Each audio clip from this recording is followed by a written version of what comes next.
Good evening, everybody. Welcome back to Exploring the Lord of the Rings. This is session number 164 of Exploring the Lord of the Rings, and tonight we are going to get to see, well, not exactly post-apocalyptic Isengard, but we're going to see the external effects. This is what I love about this passage, as of course we get the Gandalf's description from the roof.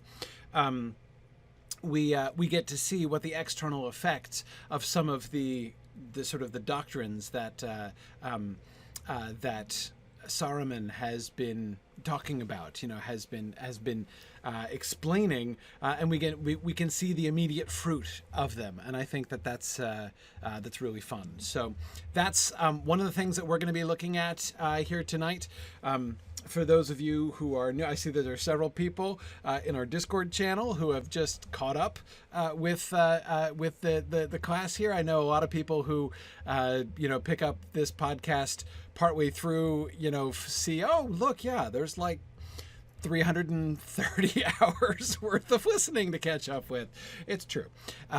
So it's a wonderful feat. We always welcome people who join us. And of course, as I always say, though, in my completionist heart, I certainly understand when people don't take me up on this invitation. You're always welcome just to come in and jump in the end with us and catch up as you go along. But anyway, there we are. Okay, so you guys are getting a... Oh, that's really strange. Okay, hang on. Better? Twitch sound better? How's that? Yeah? Okay. Good? All right. I think that's better. That looks better. Okay, excellent. No idea what happened there. Yeah, managing like 4 different interfaces makes a big difference. Anyway, okay. So tonight we're going to jump back into, we just finished our discussion of Gandalf and Saruman's really important little conversation there in Isengard. And tonight we're going to look at sort of some of the fallout, physical, spiritual, and whatnot. First, a couple of announcements. I have, there's some really exciting things, some really exciting things going on in the Signum world. So I wanted to make sure everybody knows about that first, because I haven't in a while. I wanted to remind people to check out our Signum Path courses. Signum Path is a new program that Signum launched earlier this year, which is designed to be professional development program, professional development mini courses for folks who want to develop what are commonly called soft skills. These incredibly important professional skills, communication skills and emotional intelligence and all that kind of thing. Things that are enormously valuable for every workplace, but hard to find really good resources to help to develop those. So Signum Path was designed to help kind of fill that gap. We are preparing now for our new courses, launching a new round of courses here in January. We do Path courses every month. We're not doing them in December because the holidays make December kind of complicated. So we're taking December off, and we're planning to start up again in January. Yeah, JJ took our time management class, said that was very helpful.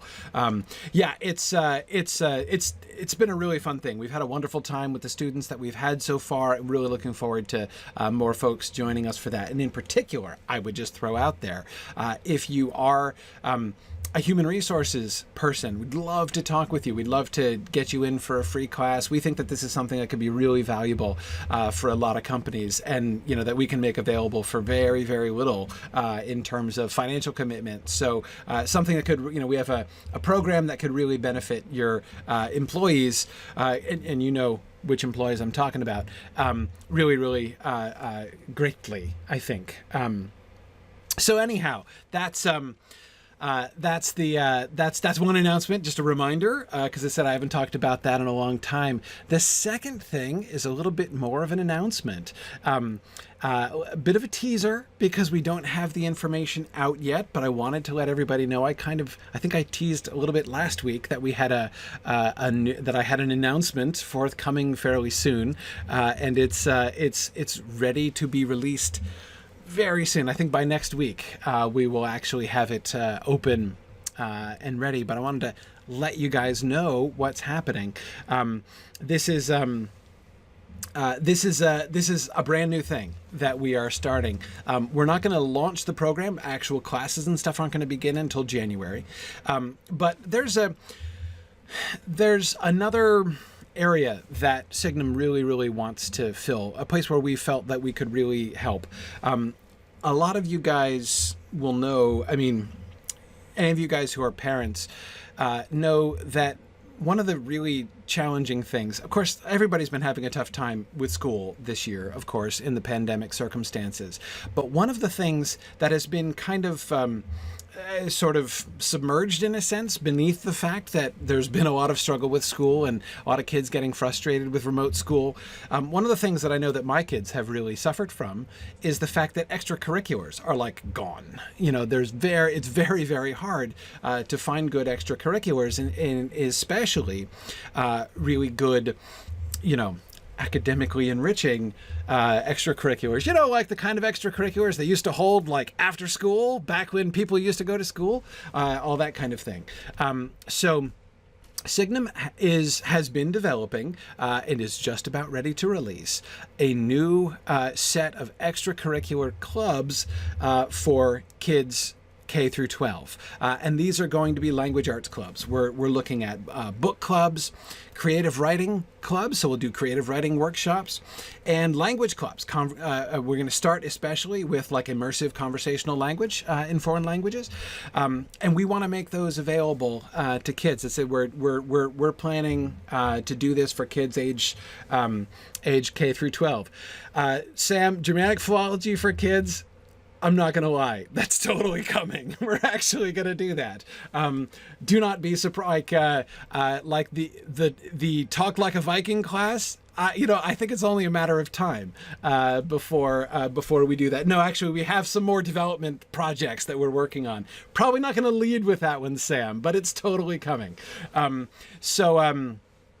Anyway, I think this is going to be a really fun opportunity. So it's going to be called the Signum Academy Clubs. Keep an eye out for that. By next week, we should have a registration link up for people to express interest. It's going to be a lot of fun. So we're going to be doing, and these are not, they're not courses, right? People aren't going to be signing up for like taking a particular class. These are going to be just an ongoing extracurricular activity for kids. So, you know, people will be signing up on a monthly subscription basis. The clubs are going to be meeting twice a week for an hour. It's gonna be really fun. So, and middle-aged school kids. Yep, for middle-aged kids. Well, I already have a bunch of extracurricular activity for middle-aged kids, Emily. That's what we're here for, isn't it? So yeah. That's right. It's just what Druid's Fire was saying there too. Anyway, yeah. So. Just wanted to let you guys know that's something that we are preparing to release very soon. I'm really excited about it. I have thought for a while that, for many years actually, that the kind of small group synchronous online education that we do at Signum would be really beneficial to a lot of families, to a lot of kids. And it's something I've been wanting to organize, and I've tried a couple times in a couple different ways, and the moment has never been quite right. Well, now it kind of seems that the moment is right for this. Of course, all of these gatherings are completely online, and therefore, this is the perfect pandemic circumstance.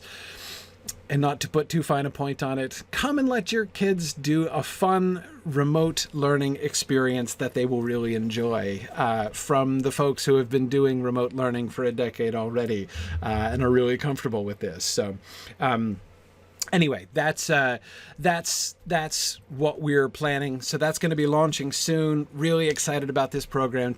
Wanted to kind of give you guys a little preview of that, and I'll have more information for you guys next week, I'm sure.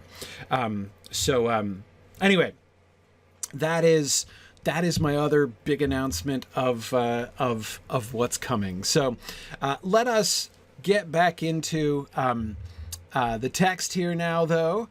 And as I say, we finished the conversation. So Gandalf is talking about the results. They took me and they set me alone on the pinnacle of Orthanc, in the place where Saruman was accustomed to watch the stars. There is no descent, save by a narrow stair of many thousand steps, and the valley below seems far away. I looked on it and saw that, whereas it had once been green and fair, it was now filled with pits and forges. Wolves and orcs were housed in Isengard, for Saruman was mustering a great force on his own account, in rivalry of Sauron, and not in his service yet. Over all his works, a dark smoke hung and wrapped itself about the sides of Orthanc. I stood alone on an island in the clouds, and I had no chance of escape, and my days were bitter. I was pierced with cold, and I had but little room in which to pace to and fro, brooding on the coming of the riders to the north. All right, so what do we see here in Gandalf's description? So he begins simply by describing the circumstance, right? That is, he describes the setting. It seems, clearly, and at least in part, for the benefit of those of his listeners who have not been to Orthanc, or have not seen Isengard themselves. Right on the pinnacle of Orthanc, in the place where Saruman was accustomed to watch the stars. His business about there being no descent, right? Again, he's assuming people don't know where it is. It seems a fairly secure position, right? There's no descent save by a narrow stair of many thousand steps. There's only one way down, very easy to guard, and the valley below seems far away. I bet it does. He looks down and sees the description. He sees the valley. Where it once had been green and fair, it was now filled with pits and forges. Now Fourth Dauntless says, how did Gandalf miss this when he first rode in? Well, it was dark when he first rode in, so he didn't see all around him. This is something that I think that, I don't know. So I kind of feel like Peter Jackson missed a fun opportunity here when he depicted this, right? Because how Peter Jackson played this, you'll remember, is that he had Isengard still green and fair when Gandalf arrived. And then once Saruman put Gandalf in prison, Saruman sends out the order and they start, pulling down the trees and digging the pits, right? And, assembling the forges. Everything changed at that point. And I liked it. I mean, I liked the effect in the film. I thought that worked really well in the film to sort of depict that sense of a transformation, right? And of course, I really loved, my favorite thing about that was the pulling down of the trees, which seemed, of course, a slightly inefficient way to do it, but I really liked it, right? This idea of, you could see the tug of war between Saruman and the natural world, right? And the way that the trees were tossing to and fro, and the way that foreshadowed, the Ents and the march of the forest on Isengard. There was a lot that I really loved about the way that Peter Jackson depicted that visually. So like I said, it worked in the film, but that's clearly not what's happened in the book, right? And when I say I think that he missed an opportunity, the opportunity that I think he missed is to depict the deception, because there would have had to be deception on Saruman's part. He would have had to prepare for this, because there are any number of ways. Karita, I agree with you. Yes, it's dark. It's just, but wouldn't the pits and forges have a smell? There are any number of Gandalf's senses which could conceivably have warned him that there was something amiss, right? He could have smelled orcs. He could have smelled the forges. He could have smelled, he could have heard things, right? Not only heard the there being a suddenly strange and noticeable sound of forging all over the place, right? But, orcs are not silent, presumably. We know that for a fact based on their nickname from the elves of the First Age, right? The elves of the First Age called the orcs the Glamhoth, which means the din horde, like the horde of angry sound, basically, was, with the uproarious horde. So yeah. I mean, they're not quiet folks. Orcs aren't. Anyway, so yeah, Tony says, everyone hide everything. Gandalf is here. Well, yeah, I mean, something like that, right? I mean, so first of all, there's the whole valley is visible from the pinnacle of Orthanc, which it would not have been riding in, right? It's possible, it's conceivable, as Tony's asking, that he could have some enchantment or glamour to hide all this. That seems to me possible. But I don't know. I don't think it's necessary. I mean, again, even if 3/4 of the valley of Isengard is already completely covered, with slag and whatever else, that means the one radius, right, that Gandalf travels in the dark could have been pretty well camouflaged. Like, again, it doesn't have to be, they wouldn't have had to be anywhere near him for them still to be obviously visible from the pinnacle of Orthanc.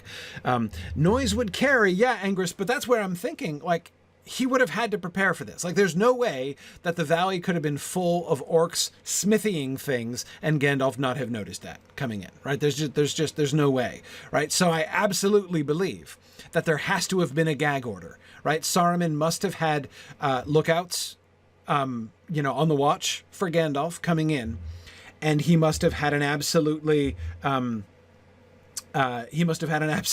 strict gag order on everybody. Right, that no sound disturbed him. That because he would not have wanted to tip Gandalf off on his way in, and I certainly think that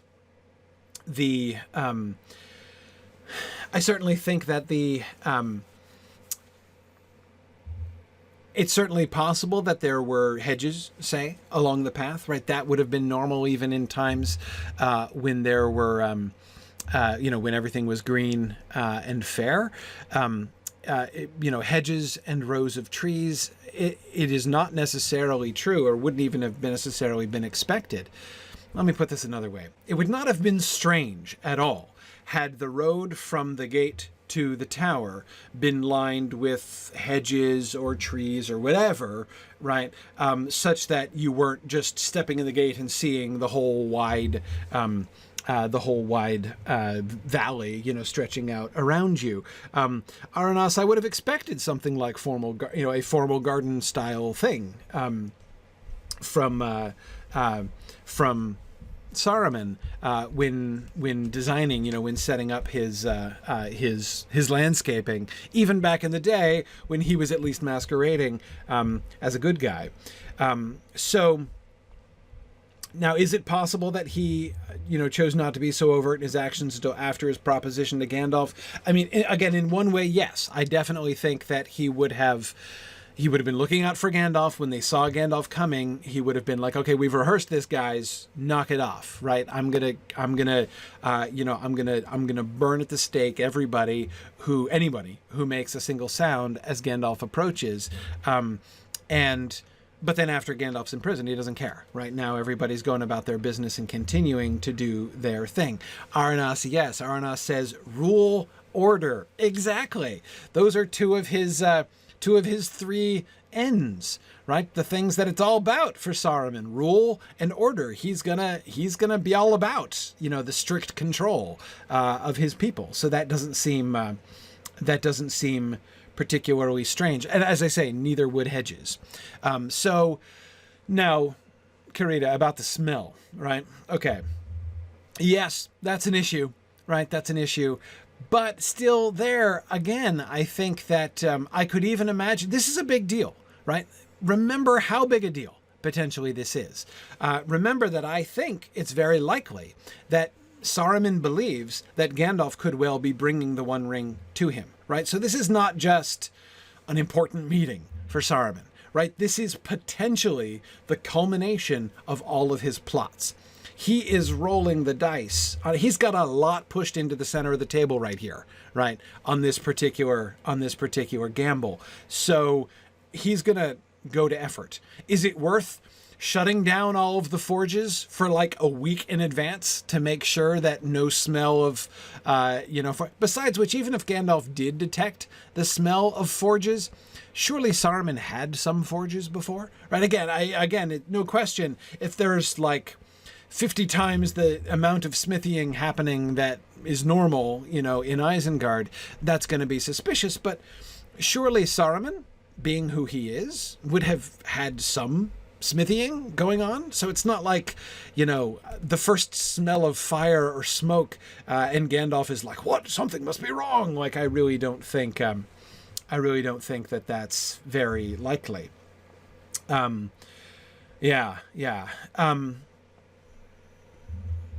good.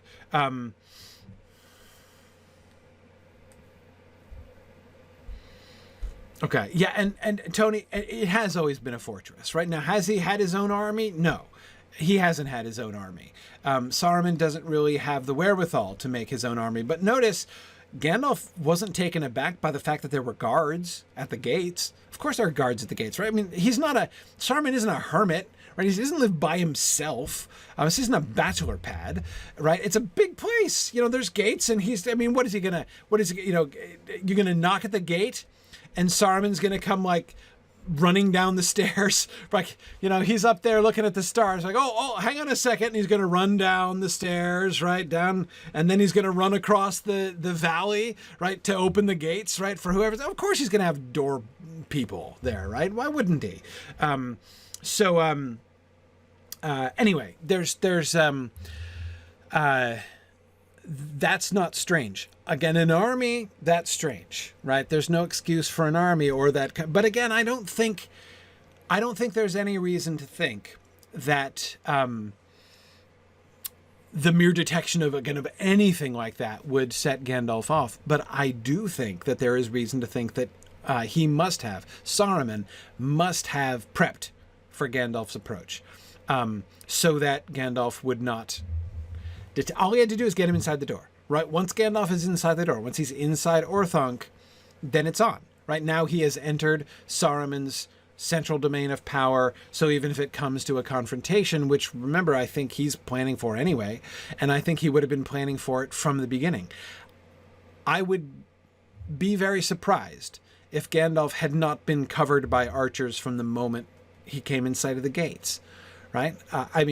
If I were Saruman, that's what I would do.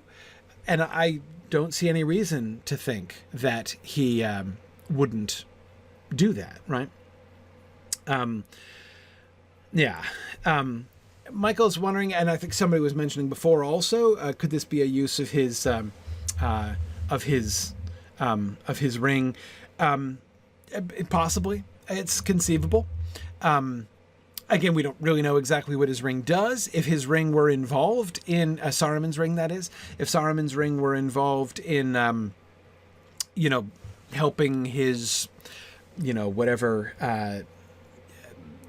kind of deceptive powers or whatever, it could be, and Tony, this comes back to the question you asked before about, glamour, right? The possibility of his actually weaving some kind of visual deception, and possibly more than visual deception for Gandalf coming in. Tony points out that Gandalf, of course, does feel afraid inexplicably. He doesn't link it to anything, like, I detected a smell or I heard something that made me uneasy.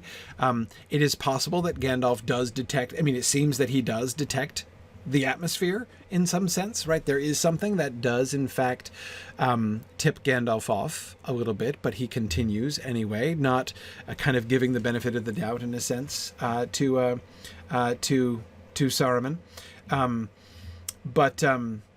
Anyway, yeah, I do think that Saruman would have to put forth effort to do this, but given how momentous this was, his whole plan is to lure the one whom he suspects and perhaps even hopes to be the ring bearer into his trap.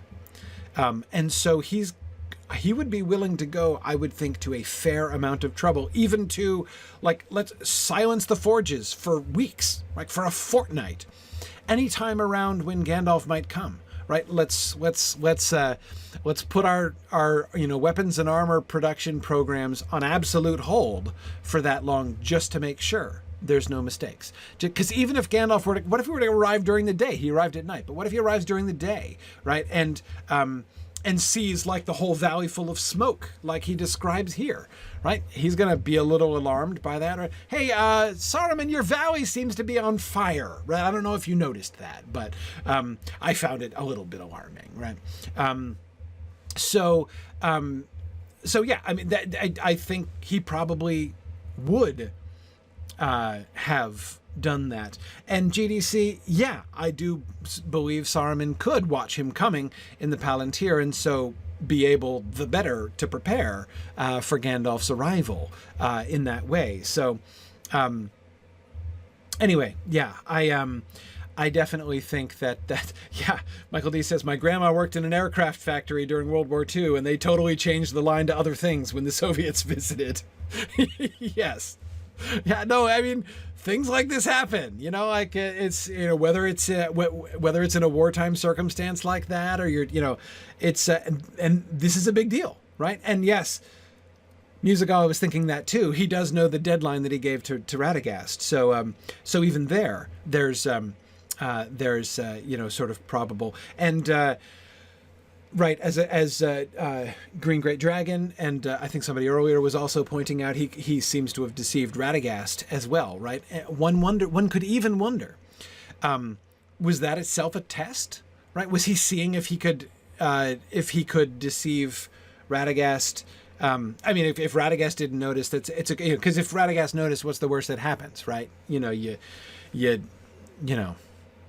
You bury Radagast in the backyard, I guess, if that deception doesn't work out. But I know that might not prove to be one of the lighter matters. But still, I'm thinking like Saruman here. It's a good test, right? It's a viable test. He's not Gandalf, but he's a pretty good second best. Somebody to try to bring in and figure that out. So. Yeah, no, we're not told anything about his meeting with Radagast. JJ, it's hard for me to imagine Saruman going out and meeting Radagast on the road. Besides which, why wouldn't he, bring him to Isengard and again, test out the theory, right? He could meet him at the gate. I'm not saying it's impossible.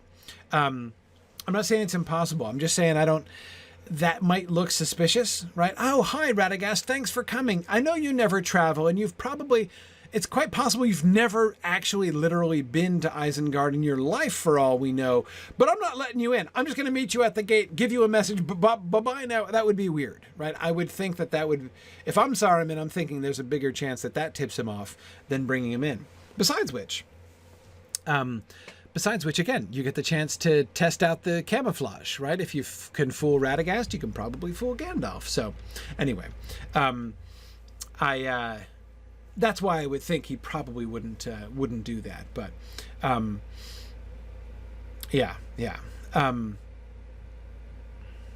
No, I know that Saruman does go out. It's not that he never leaves his door. He has gone out to walk in the woods. I see that, and it's possible. It's possible. So, I could sort of see choosing between either one of those two options, right? Either Saruman going off to meet Radagast not in Orthanc because he's like, hey, Radagast, I wanted to make you comfortable, right? You like it out here in the woods. So, I just thought I'd meet you in the woods where you are more comfortable. And now could you go give a message to Gandalf? Like, sure.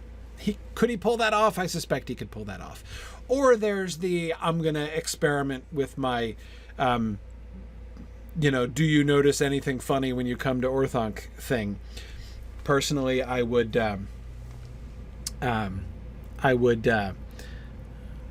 favor the bringing him into Isengard plan. But, as I say, I think in theory, either one of them could work. But he still goes out. I agree with you guys. He still goes out. It's not impossible. Not saying it's impossible at all.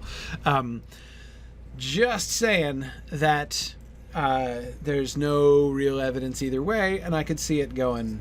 I could definitely see it going either way. Now, anyway, okay. Somebody asked the question I was attempting to skip, but I shouldn't.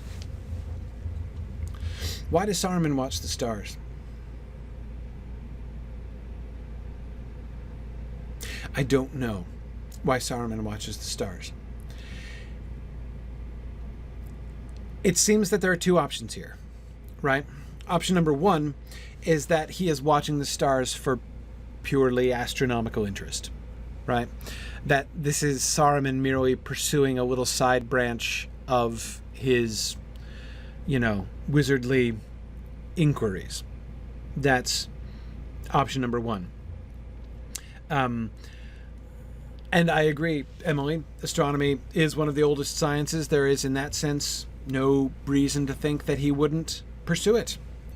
Perfectly wholesome hobby on Saruman's part. But the other option would be that it's more political, I guess, is one way to say it. And now I don't mean in terms of astrology, right? Yeah, For Thoughtless, thanks for quoting that passage. It's the one I was just thinking of. For Thoughtless is recalling the passage about the old men of Gondor who asked questions of the stars. Yes, and that's cited as an example of the decline, the sort of moral decline of Gondor, right? Old men asking questions of the stars, that's a bad look. It's a bad look.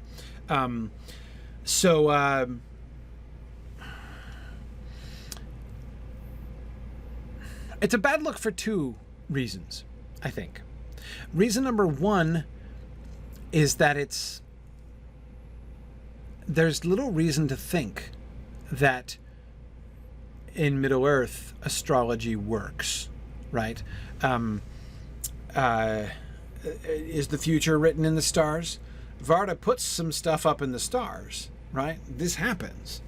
But did she put that in the stars?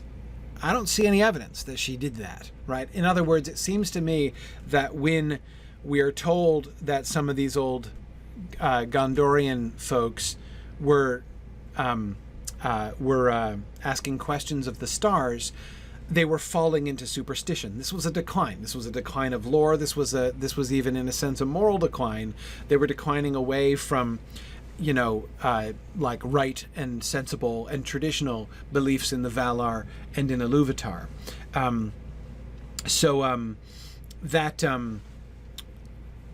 It seems to be a bad sign when the old Gondorians do that.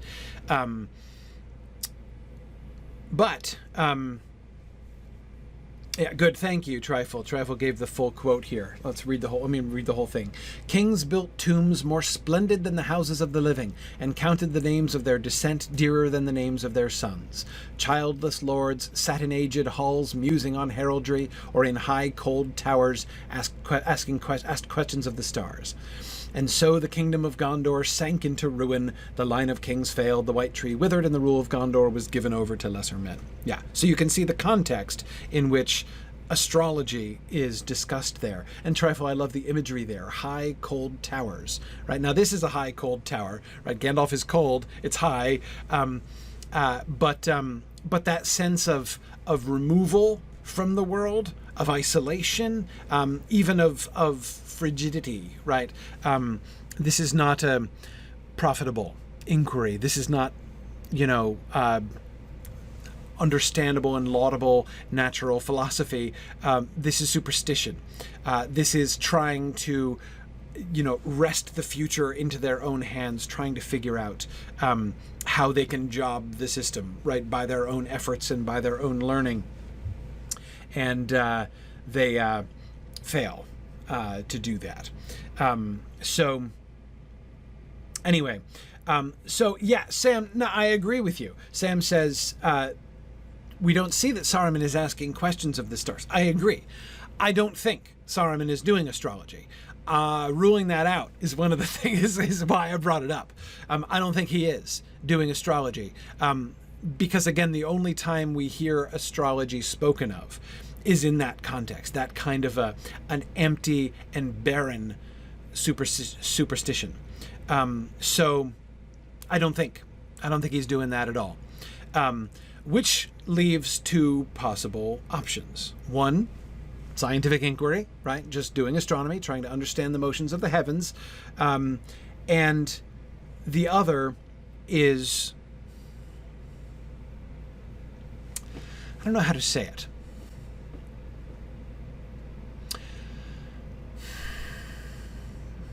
Scouting the opposition? That's not quite right. We know that Varda does.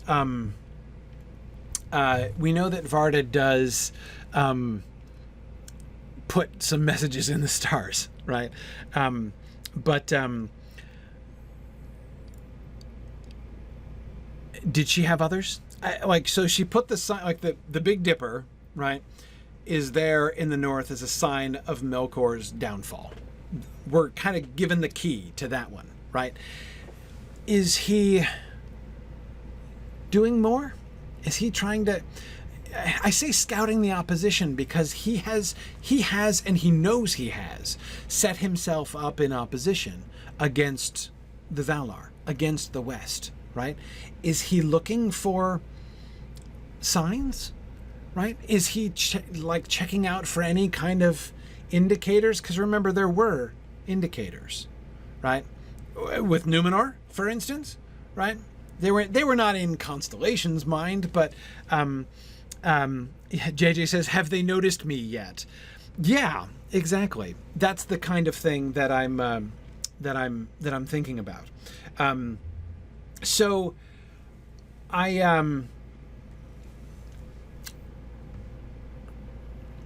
that's one possibility. That's and JJ, the reason I kind of come to that one myself is that I agree with you that sort of pure science, like I just want to understand, the motions of the heavens better, doesn't really seem to be Saruman's bag. He's more of an engineer and less of a pure observational scientist. I agree. Yeah. Yeah. I don't know. I mean, it's that's why I just wonder. That's all. I wonder if there was some kind of practical outlook. Remember, here's another thing. Remember his line, the line Gandalf quotes, of course. Have I not earnestly studied these matters? To the rest of the council, right? About the ring rolling down the river to the sea. Have I not earnestly studied these matters? How? What are his research methodologies? Saruman's, that is, right? How is he, I mean, okay, like visiting the Gondorian archives, for sure, right? That was one research trip. But there have been others too, right? I don't know. I'm wondering if Saruman himself, if this is part of it in some way. The stars are important in Middle-earth, right? The stars are important. They are associated with Elbereth, especially with Varda, and therefore with the Valar. They are signs of hope, and therefore, in being signs of hope, they are connected with like the big picture, right? And I wonder. I mean, it's do I think he could have?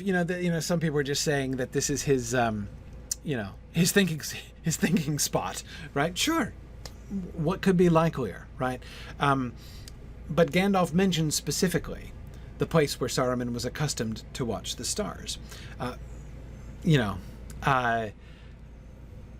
Gandalf at least seems to believe that Saruman routinely watched the stars from where he was. Was he looking for signs? Was this a way of him trying to parse out, what the, thoughts and plans of the Valar are in some sense? I don't know. I don't know what he hoped to find. I don't know what he might or might not have found. I'm not really sure exactly. Turambar, I'm not sure why Gandalf brings it up either, other than, one effect of bringing it up, of course, is to more perfectly convey how exposed this is. He's not just in a room on top of the tower looking out, right? He is literally exposed on the roof of the tower, exposed to the air, because Saruman was accustomed to watch the stars there. I'm not saying that I think that Saruman stargazing is incredibly significant. I don't. But again, when I ask myself the question, why does Saruman watch the stars? I'm not sure what the answer is. And pure science, I share JJ's skepticism that is Saruman's end. It's possible. I won't rule it out. It's possible. But anyway, just wanted to think through possibilities. Anyway, let's get back to the transformation of Isengard. Where it had once been green and fair, it was now filled with pits and forges.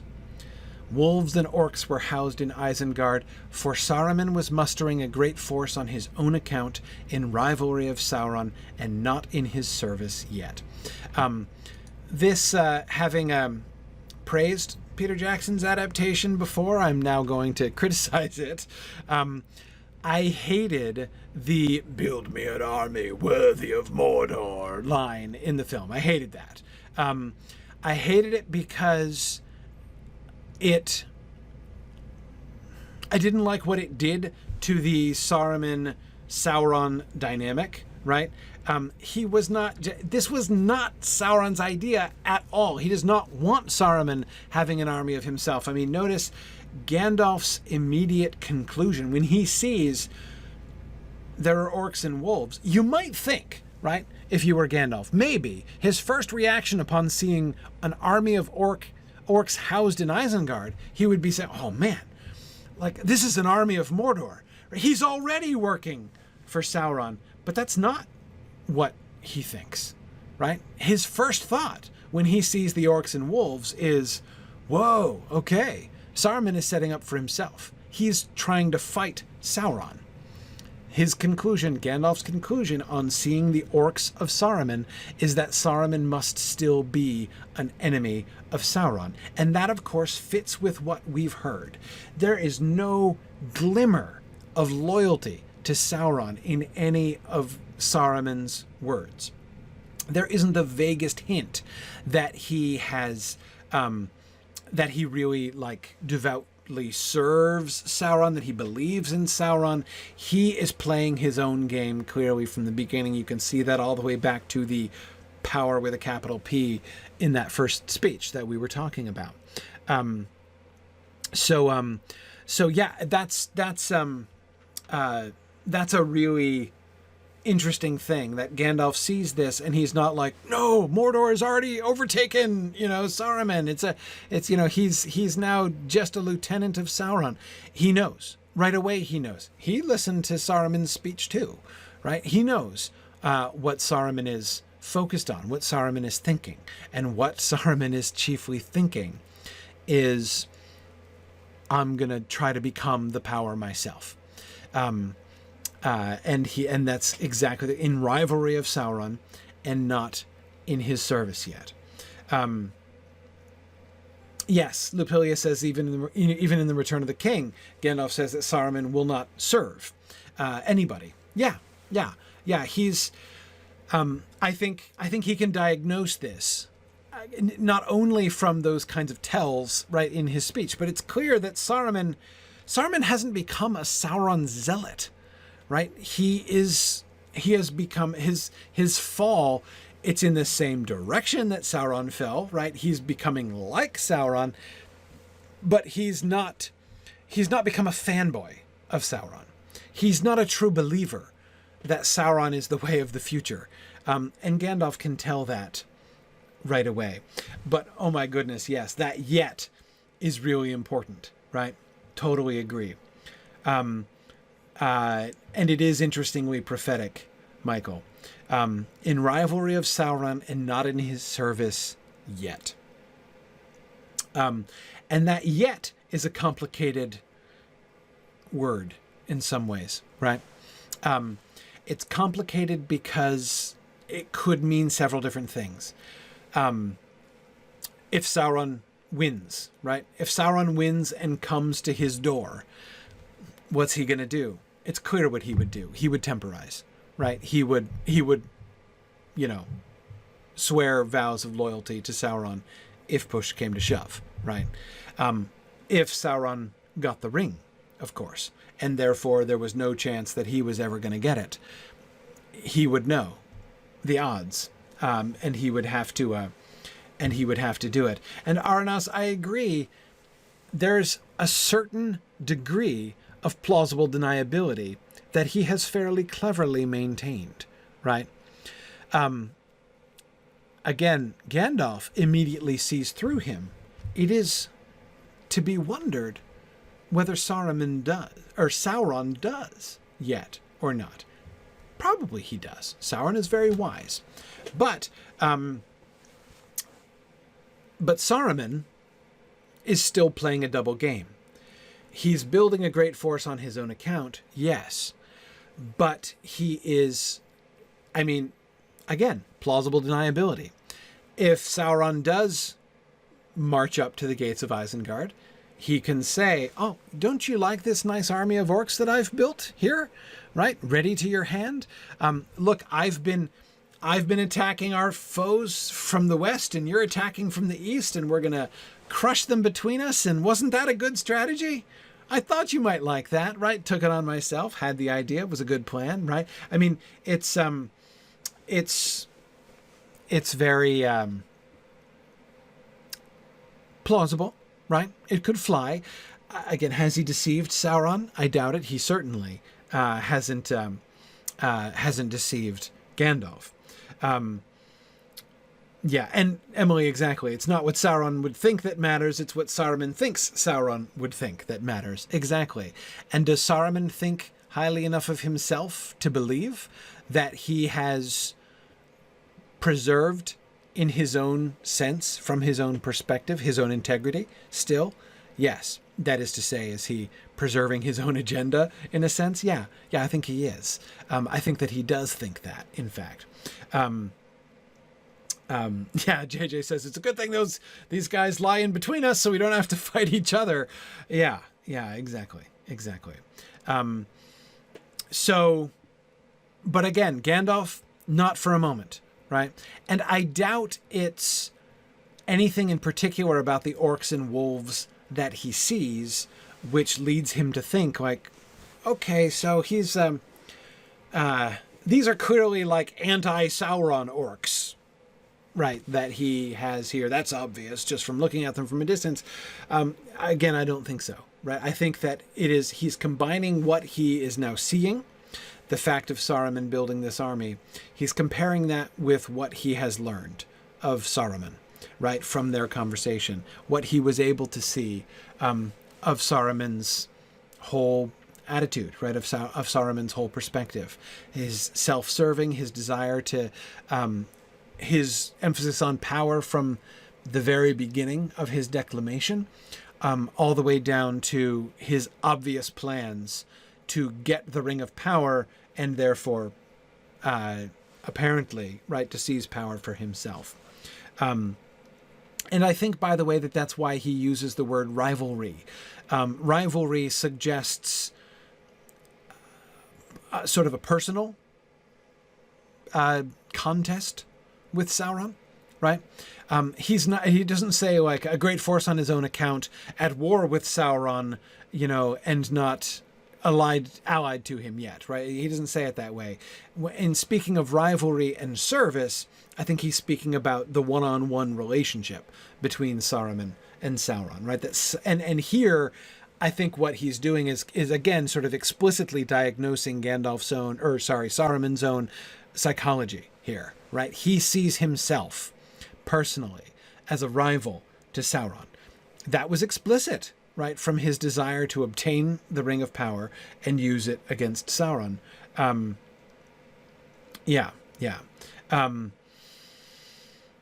Yes.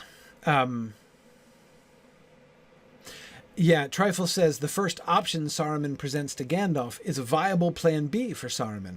Try to be treacherous advisor to control Sauron. Yeah, agreed. Agreed, absolutely. That's obviously plan B. And he's got plan B in order. I mean, I said he has plausible deniability. It goes beyond merely plausible deniability, right? I mean, it's I think that, you know, the way that you were putting it there, Trifle, is a better way to think about it, right? It's not just deniability, it's plan B, right? It is a perfectly viable backup plan to put his armies of orcs at Sauron's disposal, and then obviously between the two of them they'll mop up, and then he can begin the next phase of plan B, which is the deceptive counselor and trying to seize power for himself from within. Absolutely. Okay.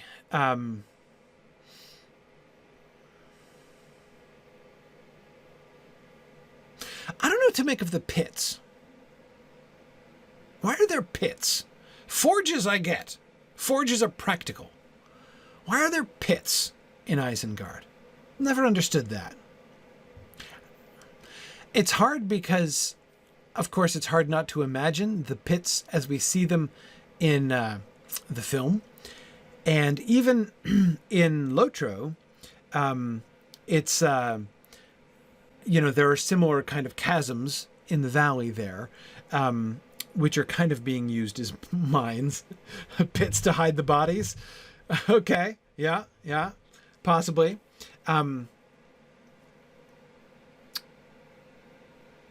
Yeah, they could be practical, right? Like kilns or furnaces, Valore, sure. Nothing says evil like pits. Yeah, that's true. It's true. Extra space, right? Build down, not up, right? If he fills Isengard full of high rises, then I mean, you do have to house these orcs somewhere, and just having them camp. I mean, you don't want them just camping around Isengard, because presumably you want a larger quantity of orcs than would comfortably fit at ground level in Isengard. So I guess that makes sense. Would there be mining going on? Yeah, but I would think that would be happening in the mountains, not in the valley. But I mean, you know, there could be something there. And you're right, Flammifer, that the word pit is often used to mean mines in England. So again, it is possible that he's mining there. Again, it seems that by itself seems to me just slightly odd.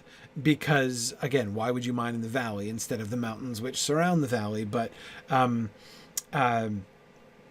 if you want to accommodate many troops, I mean, I was a little bit joking about building downwards instead of upwards, but maybe that's not a joke. Maybe they are like the sort of the dens and burrows of the orcs, right? The idea, I do like it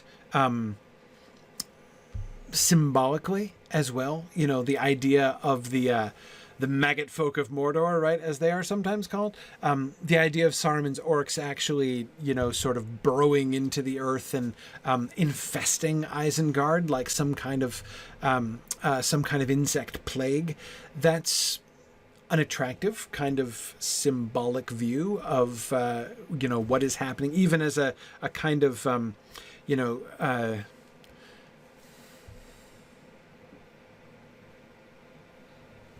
Trying to decide if that would be synecdoche or metonymy, technically. Anyway, never mind. Anyway, symbolism, right, of Saruman himself, and, you know, like the heart of Saruman. So I kind of like it in that regard as well. Freebird, yeah, the complete opposite of a hobbit hole, right? Yeah, Isengard, a regular warren by all accounts, right, as the gaffer might say. Sure. Yeah. And Alia Eru, I agree. Gandalf's perspective, you know, he doesn't specify their purpose beyond being being a defacement of the land. Yeah, absolutely. That's certainly the primary thing I think that he is emphasizing there. So just the way that he can see from above, and even just like to, I'm sure there would be a whole bunch of just big open pits merely for waste disposal, right? There'd be slag heaps and stuff, I'm sure, but they wouldn't care about being tidy or whatever. Yeah. Yeah, and Tony, even to the point of actually malicious destruction. Sure, absolutely. Yeah, Angrist. Yes, I agree. Building up requires resources. Think of all the lumber you've got to gather in order to, even if you're building with brick, you still need lumber, right, for the framing and stuff. So, all the lumber you would have to get in order to build up buildings, which lumber you could use for other purposes, like feeding the fires of Orthanc, right, for the forges. So I agree. If you are in a real hurry to build and house, to build barracks for a very large army, especially one that you want to be able to, keep under cover. Again, Gandalf might have arrived during the day, so orc high rises off on either side of the path would be, yeah, exactly. Sorry, your name is Neuendorp. Yeah, absolutely. It's certainly more inconspicuous to build down in that way. Yeah, absolutely agree.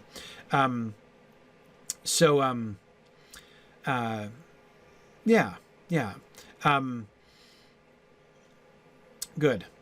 Okay. You would get a hotter fire with coal. Again, yeah, don't want to rule out the mining. Mining is certainly a possibility. Mining, I can't rule that out at all.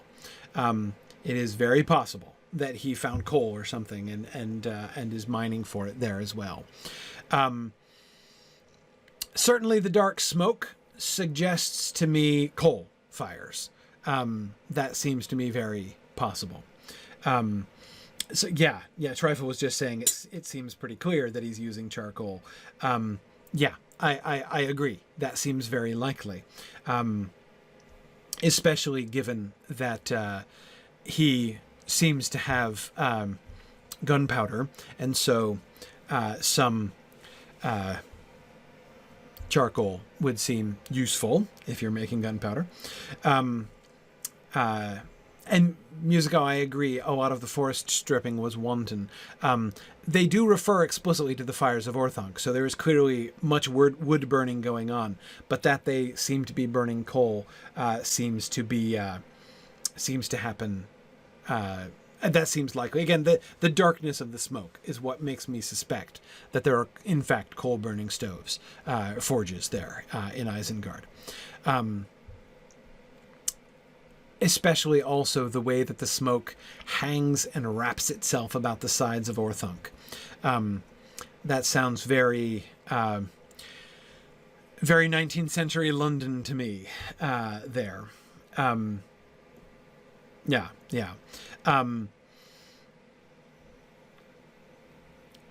I also love the way, just the pure imagery of there.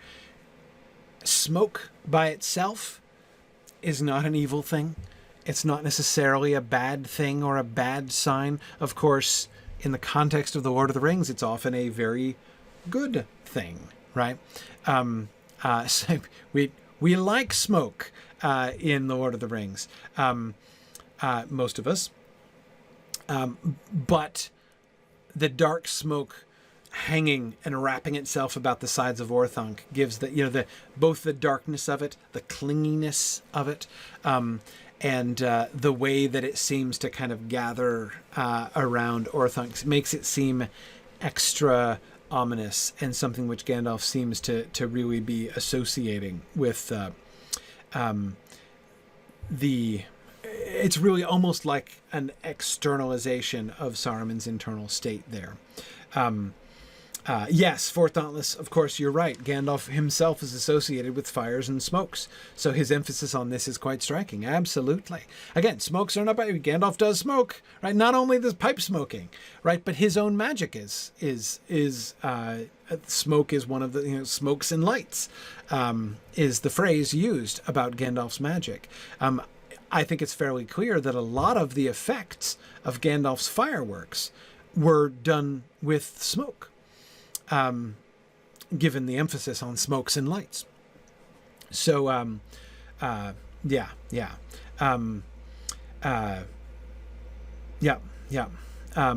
Anyway, yeah, Bricktail says Saruman is moving in on Gandalf's turf, right? What, Saruman, are you making fireworks and, involving yourself in every business, whether it belongs to you or not? Absolutely. All of this turf trespassing that's going on here. Good. Okay. And Gandalf's image of standing alone on an island in the clouds. Gandalf's own isolation and the way in which Isengard itself, Isengard has fallen, sort of morally speaking, right? But Saruman himself, Gandalf is isolated. He's separated by a long stretch, a stair of many thousand steps between him and anything else, right? And there he is alone, above the smoke, above the darkness. And I really like the way in which this serves as a kind of inversion of Sauron's cloud cover, right? His volcanic cloud cover. Sauron seeks to cover the whole world in a second darkness. Sauron covers the entire sky, and eats up the sun as he's preparing to advance his armies. And there's clearly a lot of practical use in that. Practical use in the sense of making the war effort a heck of a lot easier on his orcs. Saruman also has a dark cloud cover, but the cloud is only covering him and his army, right?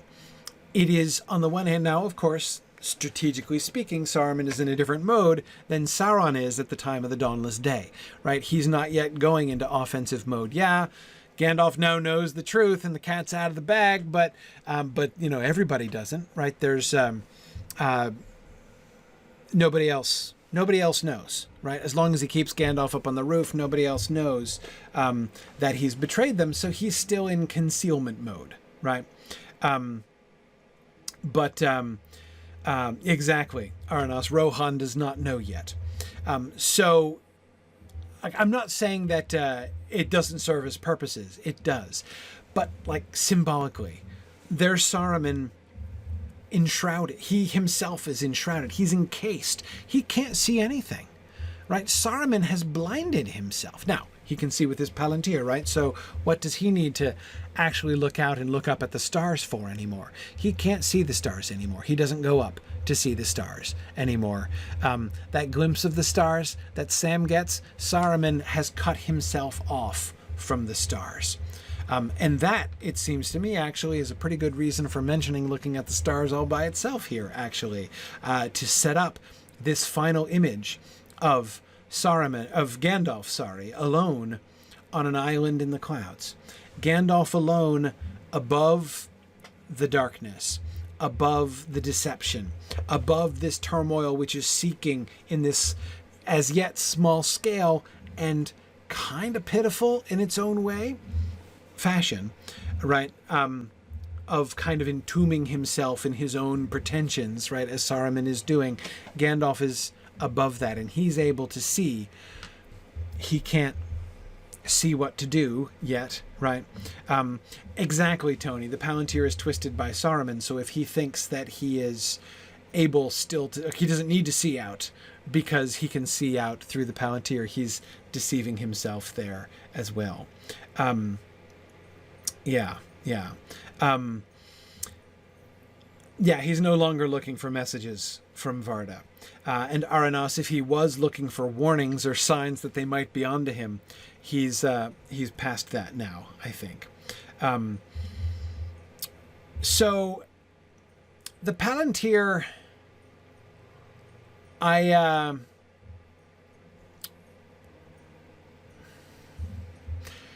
we don't know exactly how useful the Palantir is to Saruman.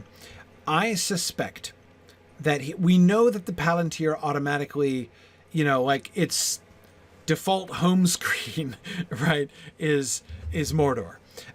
When Pippin wakes up and looks into it, he is looking at Sauron, right? Who speaks as if he assumes that Saruman is coming there.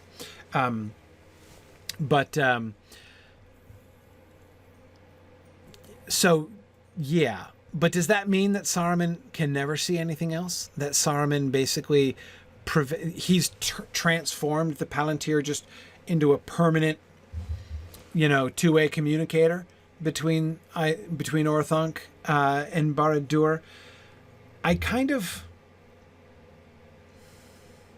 It's true for Dauntless that Aragorn has to wrench the Palantir away, and it takes all of his strength to do it. But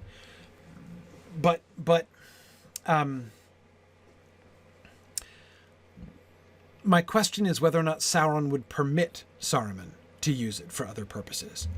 I don't doubt he'd have to ask permission, essentially. What Aragorn does to wrench it to his own will against Sauron's will does seem to be beyond Saruman. But I don't think that means that Sauron is never going to let Saruman use it. You know what I mean?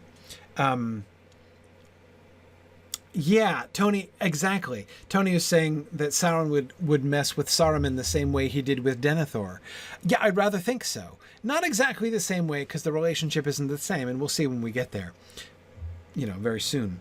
But, so I don't want to get too far into that contrast, but I do agree with you. Do I think that Sauron would believe himself well served by allowing Saruman to look through the Palantir and manipulating what he sees, and Sauron manipulating what he sees? I bet you Saruman could be convinced that he himself was still the master of the Palantir, and that Saruman could use this to further deceive and ensnare him. Yeah, I believe that Saruman would do that, and not again merely just turn it into a walkie-talkie to Barad-dûr. Now, you guys were asking about somebody. Kit maybe was asking about the directional thing, about how the Palantiri work. So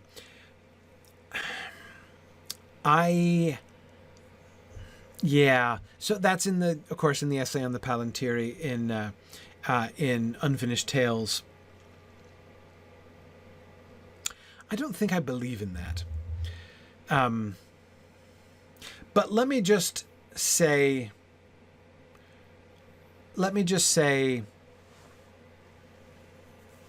generally, let me take refuge in the fact, talking about that much later, right?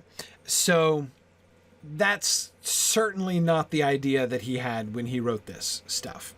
It is written later, and I do not think it in the top tier of retcon that Tolkien wrote that fits well with his text. It's not at the bottom of the list either, but it's very far from the top of the list, I think. Sam, no, we do suspect that Feanor wrote them. Gandalf says so in the text. That he thinks that Feanor might have made them. So yeah, no, that's in the Lord of the Rings itself. So that's fair game. Again, some of you might say I'm pretty inconsistent, and when it's convenient for me, I say, let's not think about the later stuff. And when it's convenient for me, I say, but if we consider the later stuff, so sue me. Yep. To some extent. But that's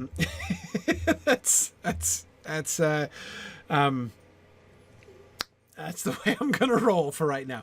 Now there are some consistent trends that we can use here, but But no, I don't.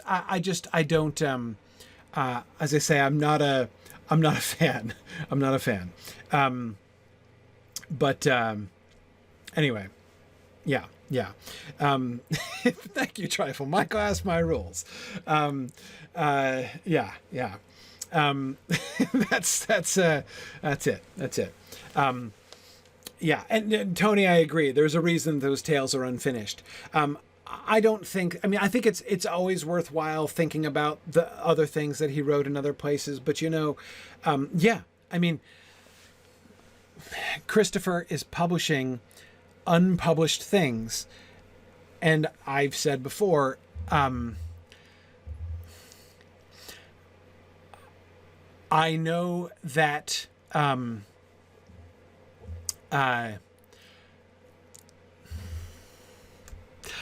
like all of you, like to think that, when Christopher died and saw his father again, if there was a reunion, right, between J.R.R. Tolkien and his son, that, Christopher's lifelong dedication to Tolkien's literary legacy would have been, warmly greeted and appreciated by his father. I am sure that is true. But I gotta think that J.R.R. Tolkien would have had a few things to say. But, I can't believe you actually published that stuff, right? I think I should have burned some of those things. If I would have burned them if I'd known that you would actually put those out there. Yeah, exactly, Sam. He would have edited those about 150 times more before he thought about publishing them. Absolutely. Absolutely. Yeah.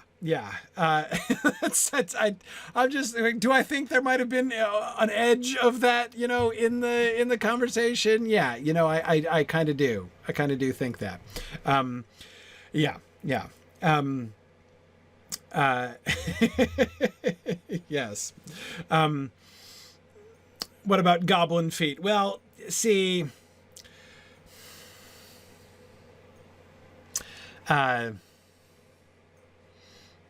first of all, what's wrong with goblin feet? I love goblin feet. Are you saying Tolkien himself published that and has nobody but himself to blame? I know, but that's the point, right? I mean, he would be didn't we learn nothing from publishing goblin feet? I swore it would never happen again. And then you not only, made sure Goblin Feet was never forgotten. You went and published You and Me in the Cottage of Lost Play, son. Seriously. Anyway, right. Yeah. I'm just kidding. But like I said, I don't, obviously not trying to posthumously rag on Christopher. I'm just saying, knowing J.R.R. Tolkien's perfectionism, it is hard for me to imagine a living J.R.R. Tolkien consenting to the publication even of unfinished tales, much less the Book of Lost Tales and some of the earlier stuff. But anyway, this is a side note.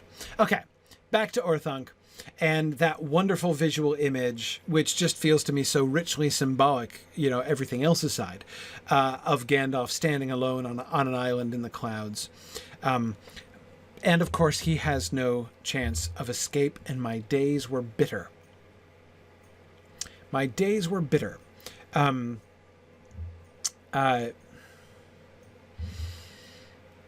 was pierced with cold, and I had but little room in which to pace to and fro, brooding on the coming of the riders to the north. I love the double sense of the word bitter, right? His days are bitter with cold. I mean, it's freezing on top of that tower. And he's got, no shelter, and he's, and he's exposed to the elements. That's torturous in itself.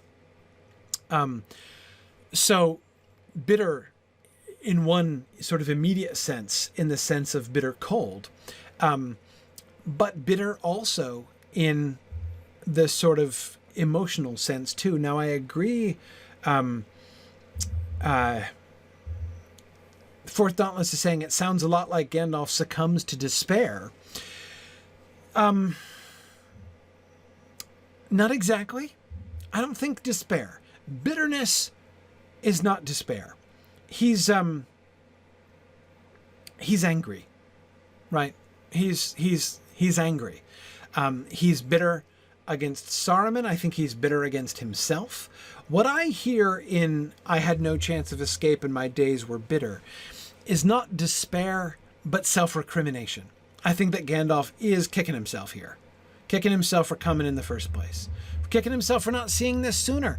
How many people who have been betrayed and stabbed in the back don't feel that way, right? I mean, obviously you are angry at being betrayed. You're angry at your betrayer. But doesn't everybody who's ever been in that situation have that self-recrimination as well? Like, I should have known. Like, I was foolish ever to trust them. I should have known, right? I should never have come. You know, and now, and he's brooding on the coming of the riders to the north. The one fact which I think, unfortunately, Peter Jackson's adaptation makes, in my viewing, comically obvious, is that it was a bad call, right? I mean, I mean the Gandalf leaving Frodo and Sam scene in the film, right? I have to admit, I think that was the first place, when I watched The Fellowship of the Ring in the theater, these many years ago, I think that was the first place I laughed out loud. There were several. Not all derisively. I'm not trying to say I was laughing derisively. There are many places I laughed out loud for pure delight. But I think that was the first place that an adaptation choice they made me laugh out loud. And that was the extreme compression, right, of having Gandalf. I mean, and I get compression. Like, I understand that it's a necessity when you're doing that kind of adaptation. But still, the way that it came off, right? You know, that he just finishes saying to Frodo, the Nazgul are on their way. They could be here any moment. You know, be careful, keep it safe, and keep it secret. Now, I'm going to go off and leave you by yourself, and because I think that Saruman might know what to do. I have no reason to think that, other than that I think Saruman is awesome, and so obviously the wisest plan is to leave you while I take the only horse and go. I mean, it's just the illogic. The illogic of that scene always struck me as very funny from the very first time I saw it. In the books, it's nothing like, as we've discussed, so illogical as that. But now, Book Gandalf is definitely saying to himself, I mean, how many times is he saying to himself, why did I come? When I heard that the Nazgul were coming, why did I not immediately run back to warn Frodo and take him to Rivendell as fast as I possibly could, right? In retrospect, that is obviously the best possible move.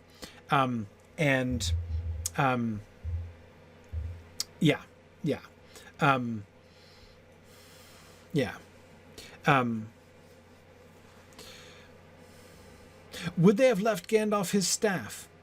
Yeah, sure. Why not? Why not?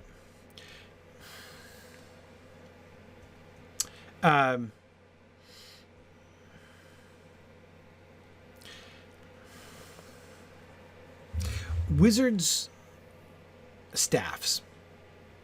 It's complicated. I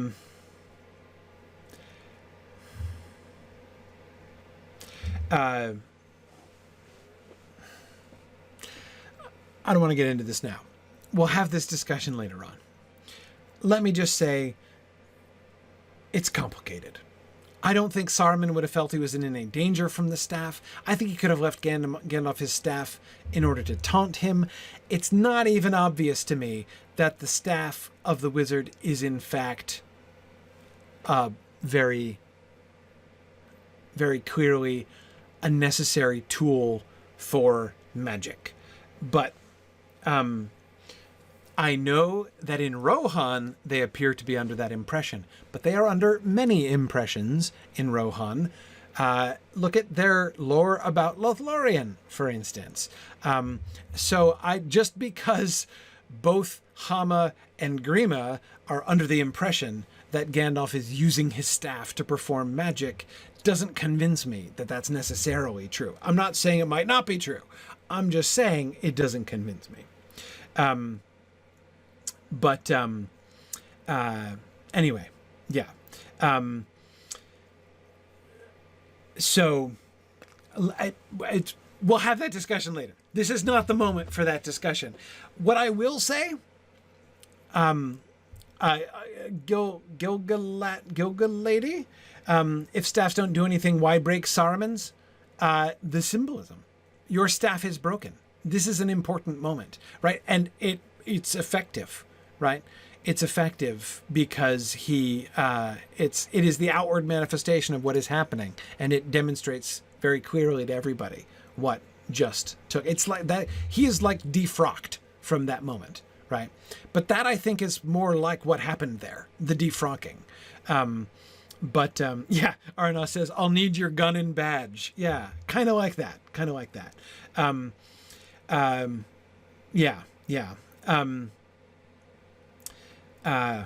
Yeah, good.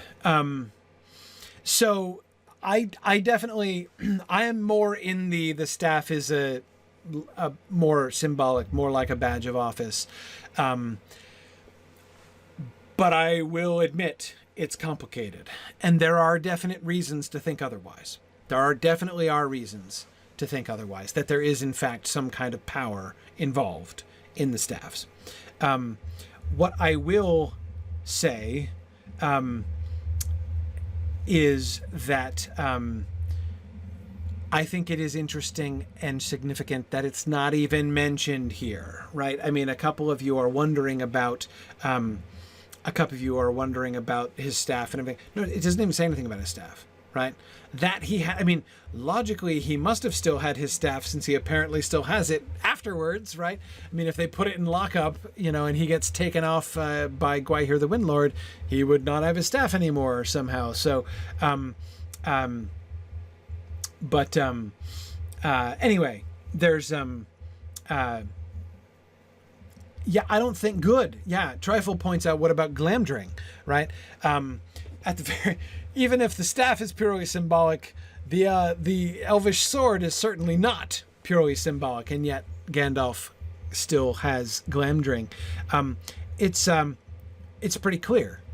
It's pretty clear that Gandalf is not. He's not disarmed when he's put in prison. He still has Glamdring. Emily says, who is he going to use a sword on at the top of Orthanc? Yeah, who's he going to use a staff on at the top of Orthanc, at the center of Saruman's, area of power? I mean, what's he going to do? I think that, remember the very last note of Saruman's interaction with Gandalf is ridicule, laughter, right? He laughs at him. When Gandalf boasts that finding a fitting end for Gandalf the Grey won't prove to be one of the lighter matters, Saruman laughs at him. And it seems to fit there to say, oh yeah, you think, right? You think you're a big deal? Tell you what, I think you're so not a big deal. Keep your staff, keep your elvish sword, right? Go ahead, right? We'll see when the time comes for us to find a fitting end for you. We'll see how that works. Exactly, Freebird. I think exactly that's what it is. That it speaks to Saruman's confidence in his prison. Yeah, absolutely. Yep. Right. Vermius Bujimads. Feel free to walk around as much as you like up there, right? Yeah, we'll give you the run of the place. Yeah.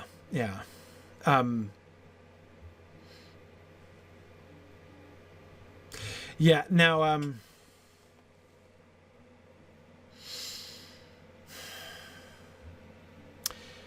the ring. Gandalf's ring.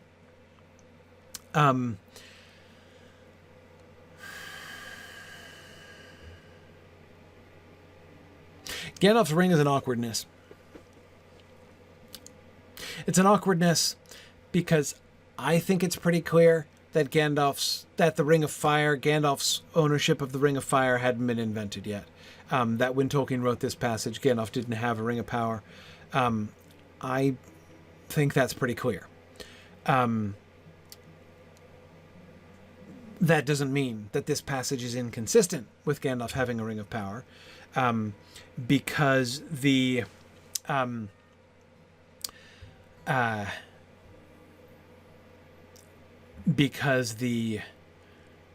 one of the powers of the Elvish rings, we will be told in the case of Nenya, is concealing itself, right? So yeah, that's the only way that I think that we can understand it, that the Ring of Fire conceals. It's like Saruman doesn't know that he has it.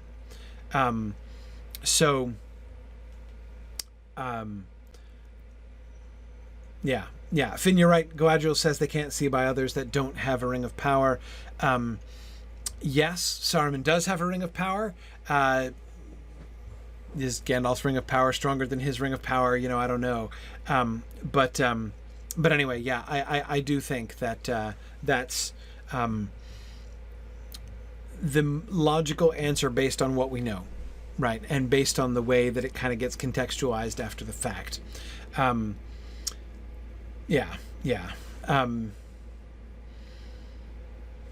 don't think it necessarily... Michael Tobias, it doesn't prove that Saruman's Ring of Power is inert, just that it does not overcome Gandalf's. It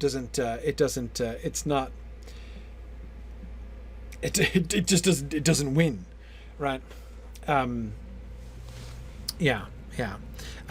So I would think that Gandalf would be wanting him not to know about it. He'd be wanting pretty hard for Saruman not to know that it's there. Anyway, I think that's in the end. I think that's the only explanation that fits the facts, essentially. And yeah, I agree, Turambar. It is another sign that Saruman could be greatly overestimating himself. Absolutely.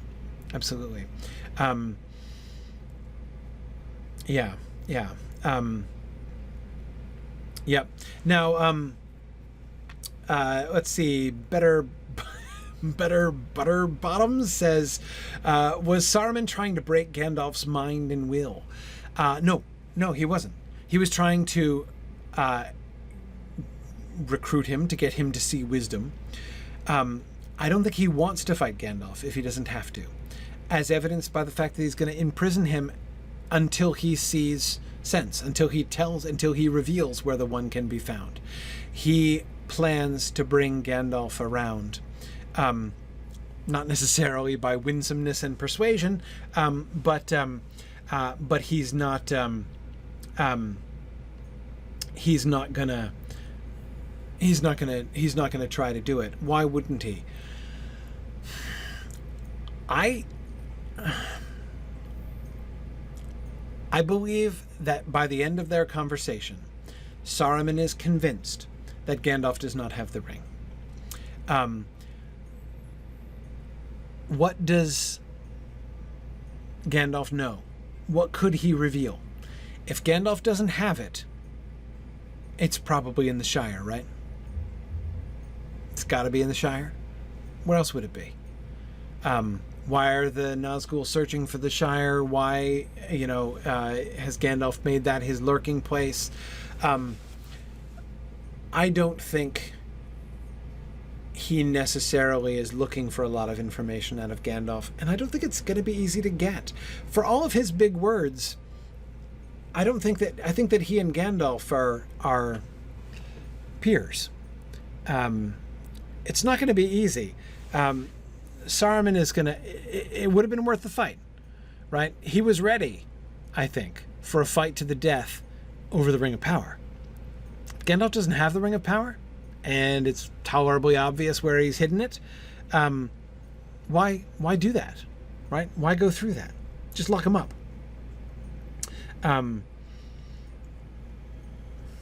It would take a lot of oomph completely to subdue Gandalf to his will. I'm not even sure he could do it. I'm really not sure. Yeah. Was there ever any indication that Saruman sent agents to the Shire? Tiber is asking. Yeah, definitely. We know that Lotho has been in touch with Saruman's people. And the squint-eyed southerner in Bree, Quint, was... that's not his name in the books, just for the record. That's the name in the theoretical miniseries that my discussion group and I at SoCal Moot last year planned for leading up to the what happens in the Shire after the hobbits leave. We named him Quint, but anyway, or Quinn. That's right, Quinn. We named him Quinn, the squint-eyed southerner. Wasn't that fun, Blowing Spawn? But anyway, so yeah, the squint-eyed southerner, almost certainly a spy of Saruman's. So we know Saruman already has things working there. Lotho, right, is his primary entree into... Oh, sorry, Music, I forgot that you were... that's right, you guys were there too, of course. Anyway, so yep, absolutely. We know that he has made inroads into the Shire. So what's he thinking? What's Saruman thinking right now? Why go to all the effort? It's not certain he could do it, right? He could very well fail, or it could at least take him a very long time to to break Gandalf's will. And why do it? Why do it? Yeah. And of course, yes, right, Angrist and Tiber, there's also the Fox. So yeah, all kinds of agents. No, I believe in the Thinking Fox. I don't think the Thinking Fox was was one of the spies of the enemy that Gandalf was worried about. I think that the Thinking Fox was clearly one of the free foxes. Yeah.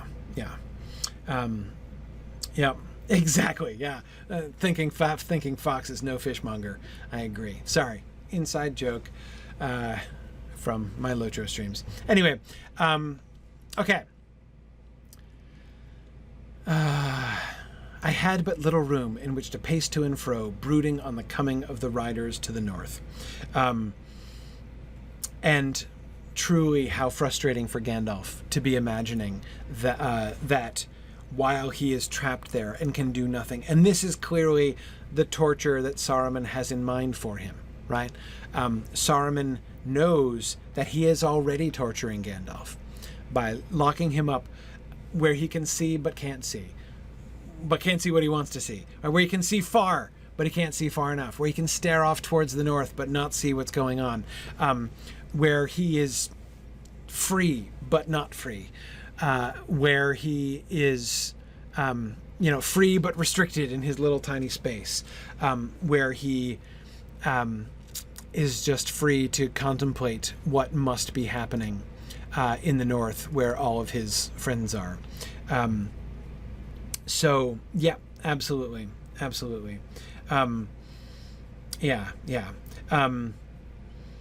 Okay, cool. Saruman put Gandalf in timeout, Frumius Bujum. It was a very cruel timeout, though. That's exactly what he did. Told him to go and think about his choices for a while. And that's precisely what Gandalf does. He goes into timeout and he thinks hard about his choices, and it makes him bitter. Absolutely.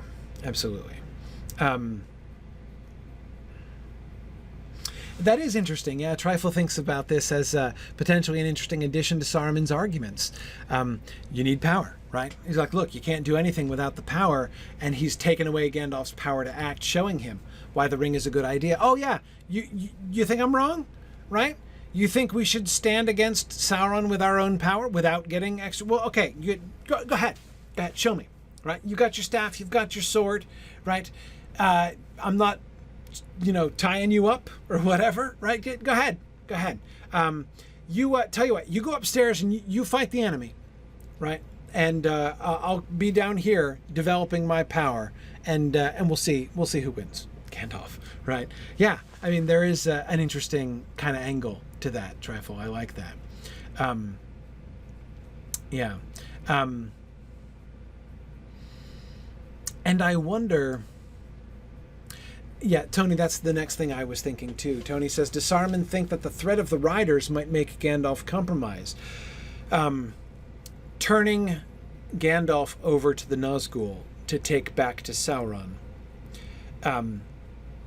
This is another reason why Gandalf's valuable to Saruman as not a bargaining chip necessarily exactly, but as a prize. Right, as a prize to send to Sauron.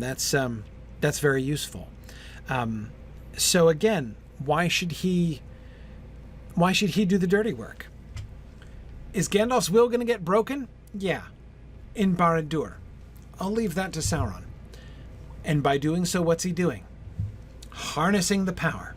Putting the power to work for his own ends. I'm going to... See, look. Notice how I've got Sauron wrapped around my little finger. I've got Gandalf. I want to take him out, right? I want to take him out and I want to punish him for what he's done. Yeah. I will exploit the natural resource that is Sauron in order to make that happen. Proving that I am really in control, like I want to believe that I am.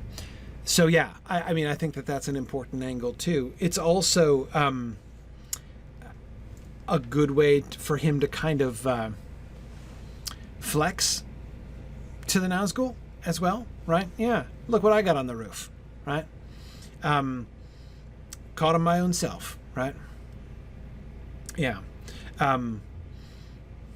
And yeah, Freebird, exactly. Given the extent to which Gandalf's activities are associated with moving about, at a great rate and meddling in other people's business, he can neither move nor meddle where he is. So it's a particularly apt punishment for Gandalf, right? Yeah, yeah. Yeah. And good, Tony, I agree. He might also get Gandalf to bargain for the safety of Frodo and the hobbits. It would be the safest way to get Gandalf to cooperate, the simplest way to get Gandalf to cooperate, right? I mean, again, breaking Gandalf's spirit, that's gonna be a job of work, and it might not even work. It might not even pay off. But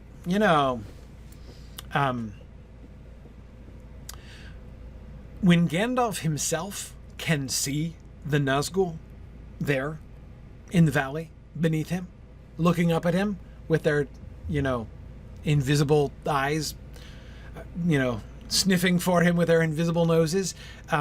He and Saruman can come upstairs and say, last chance. Are you going to work with me, or am I going to go down there and give them directions to the South Farthing? Right? Yeah, absolutely.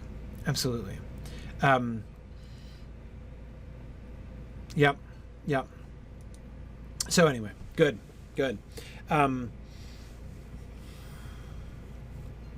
Interesting. Arden Cran says, if Saruman told Gandalf that the Nine had seized the ring and were headed back to Mordor, would Gandalf have agreed to help Saruman stop them? Maybe. Plan B, right? Okay, you won't help me, Gandalf. How about now? Right? Yeah. Maybe he wants to keep Gandalf still as a potential ally. Or again, why wreck Gandalf, right? Why break his will? Why subjugate him, even if that is possible, when he could harness him, right? Again, harness Gandalf's power as a natural resource as well. He's going to need allies, even to fight the Nazgul, if he's going to end up trying to fight the Nazgul. So why close out options for himself? So anyway, I think that we can see several different ways. Now, all of this requires a slightly Bond villain-esque level of arrogance on Saruman's part. But I think that Saruman is more than wizard enough for that job, right? I think that there are not very many Bond villains who surpass Saruman of many colors in narcissistic arrogance, right? So, Yeah. Yeah. Exactly. Good. Good. Excellent. Okay. All right. I think we're gonna stop there. I'm not gonna we're not gonna rashly do another paragraph tonight. That would be crazy. We're gonna end there. Besides, we got plenty of work to do in the field trip. So we're gonna do our field trip tonight. So we're gonna continue our tradition of field trips in the Lord of the Rings Online video game. We're gonna go back to this new area that I've never seen before. We're going back to the Vales of Anduin, and I'm gonna see if I can get to the Gladden Fields today. My goal is to do a little exploration and see if we can find where the ring was hidden. I want to find where the ring was hidden. I want to look for it. Anyway, that's what I'm going to the Gladden Field for. So you're welcome to join me. In fact, if you are in the game on the Landreval server and have a level cap character, you're encouraged to join, as my wussy character is going to need every possible protection he can get in order for him to get through. So that's where we're going. So those of you who are on Twitter, feel free to join us. I'm going to shut down the Twitter feed now because I can't share my computer screen on my phone. But I'm going to shut this down. Feel free to join us at twitch.tv/SignumU to join us on the field trip. Thanks, everybody. Good evening. Good evening. Valori, how are you? Doing good. Good to be back. Yeah, I bet. I bet. You feeling better?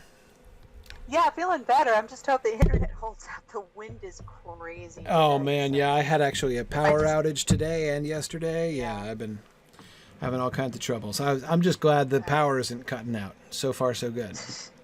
From your lips to God's ears. Yeah. All right, so we got my last milestone was at Vegbar. Oh, is that where we got in? We got ambushed by invisible guards. That was the next village afterwards. Okay. All right. Cool. All right. So we're gonna go back to Holtvis first. And I need to ride there, so I need to get out to the stable master. Sure. So I'm going to take off, because I can't milestone there because I'm too wimpy. So I'm gonna, like, you see that tiny little bit of yellow, on the left hand side of my XP bar, down there. Well, I can't, but no. Oh, right. Okay. Okay.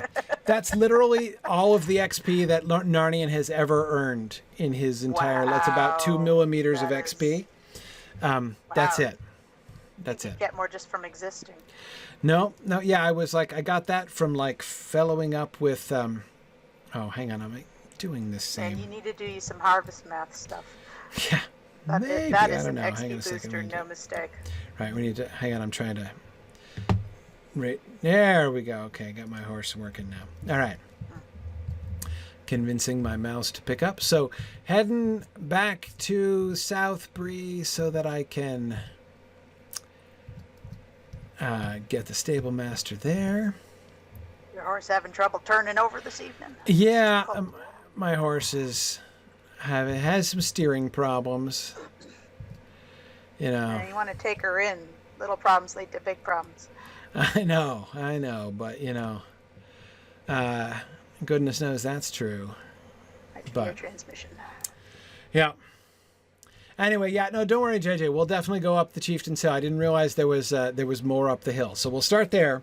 We'll start by the Chieftain's Hill and look at his excellent statue collection. At the very least, I need to see all of Holtvis there, so that I can have Holtvis as a kind of baseline. For when we see other settlements there. Yep, absolutely. Okay, let's see. Where are we down to? There it is. Holtvis. Okay. Holtvis.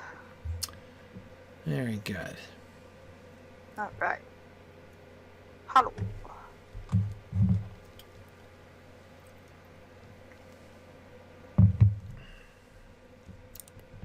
Probably start following up. All right, yep. And here I am, back in the land of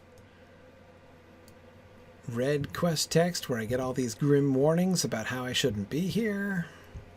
Okay, so we decided last week, Valori, that these little hutments here in the middle of town, the ones with no doors, and the little, ice cream cone, chimney pieces up at the top, right? We decided that these were historical pieces. This was probably like what the ancient folks in this place lived in. And these two have been preserved for historical preservation purposes. That's why they're like on the town green. Notice not only do they not have doors, there aren't like any paths to them or anything. Like they're not in use at all, apparently. But the whole town has been kind of built around them as a kind of memorial. And all the other buildings are very much more modern in their construction than this. So I think it's a deliberate commemoration of, the way that the ancients were living back in the day.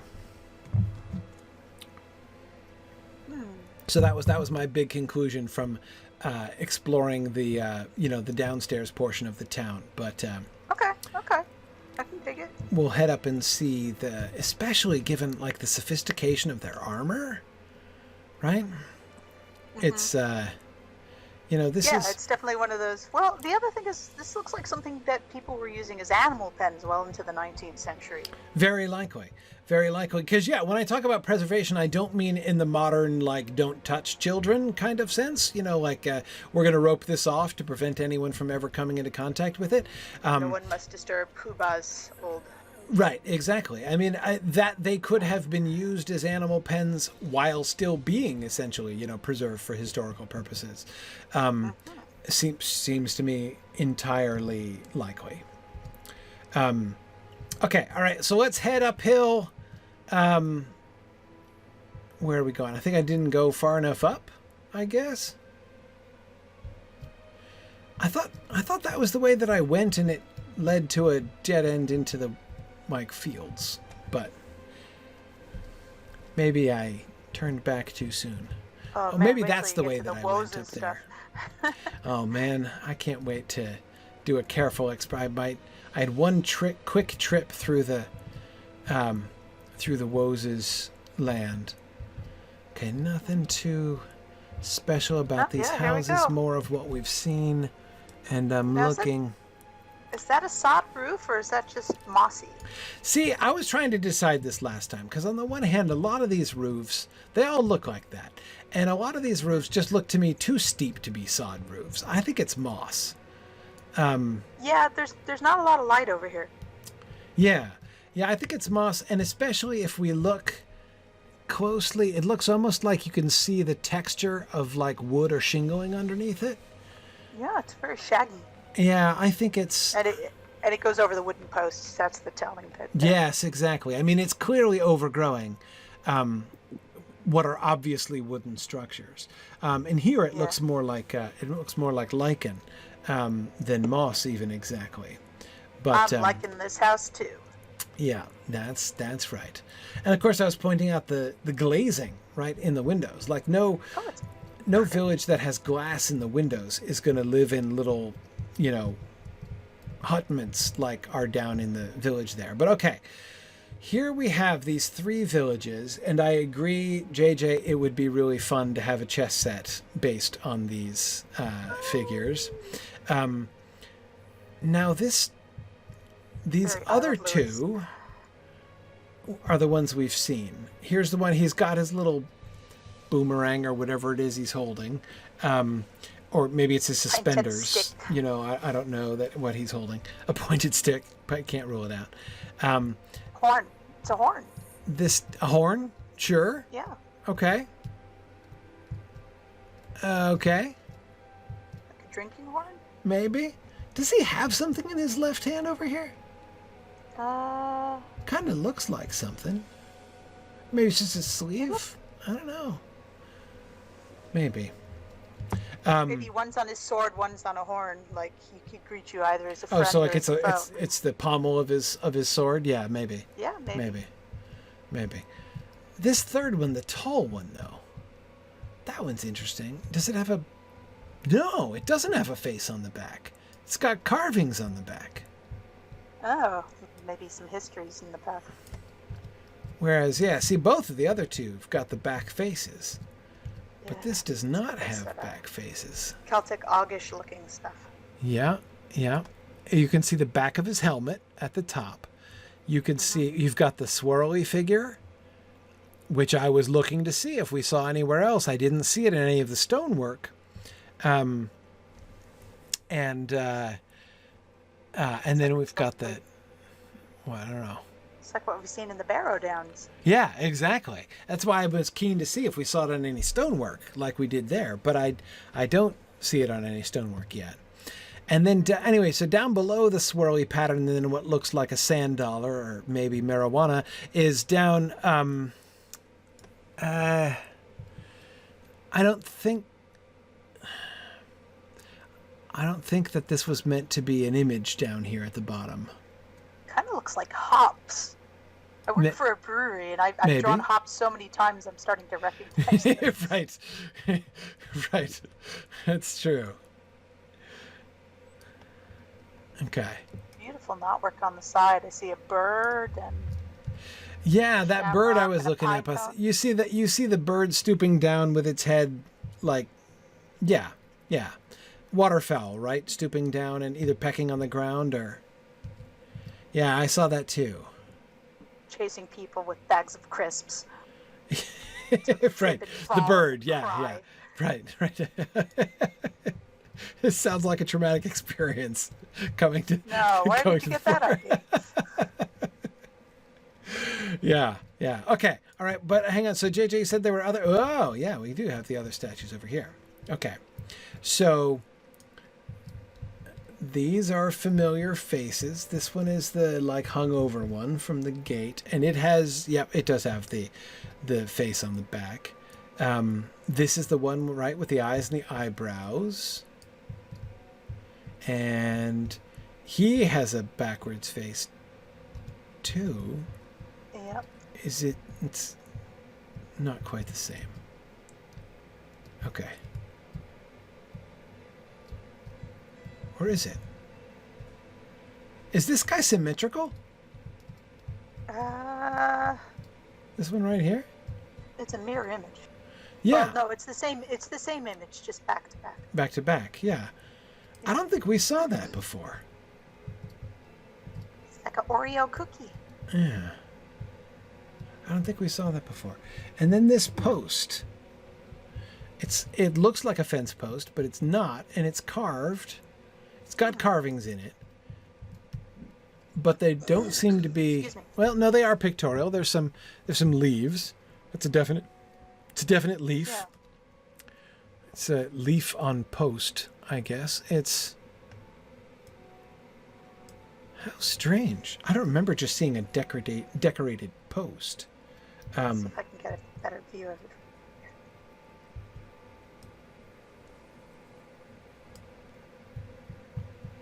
I can't tell if there's faces in it or if that's just pareidolia. I don't think there's a face. Yeah, I think I'm just making faces with my brain. Yeah, which is easy enough to do. And when these Looks kinds like of figures... There might have been something that was once on it, but it got worn down. You notice how it's split down the middle? Maybe this is just a way of... maybe this was once something bigger and it's just been weathered by time. Or... Yeah, maybe the face fell off. But it's so much skinnier than the others. I mean, it's clearly not like them. It's not the same kind of thing as them. You know what it's kind of... wood as them. It is the same wood as them. You know, it's kind of like look at this one up here. Maybe it was something somebody started and then couldn't finish because it fell apart. Right. This is a pillar. No, look, and it's got two more of the little side stumps around it, which are the same. A totem or icon, Paul. Yeah. Yeah. Like this cobra duck here is like a guardian of the chieftain. Well, it's interesting because the faced figures all would seem to be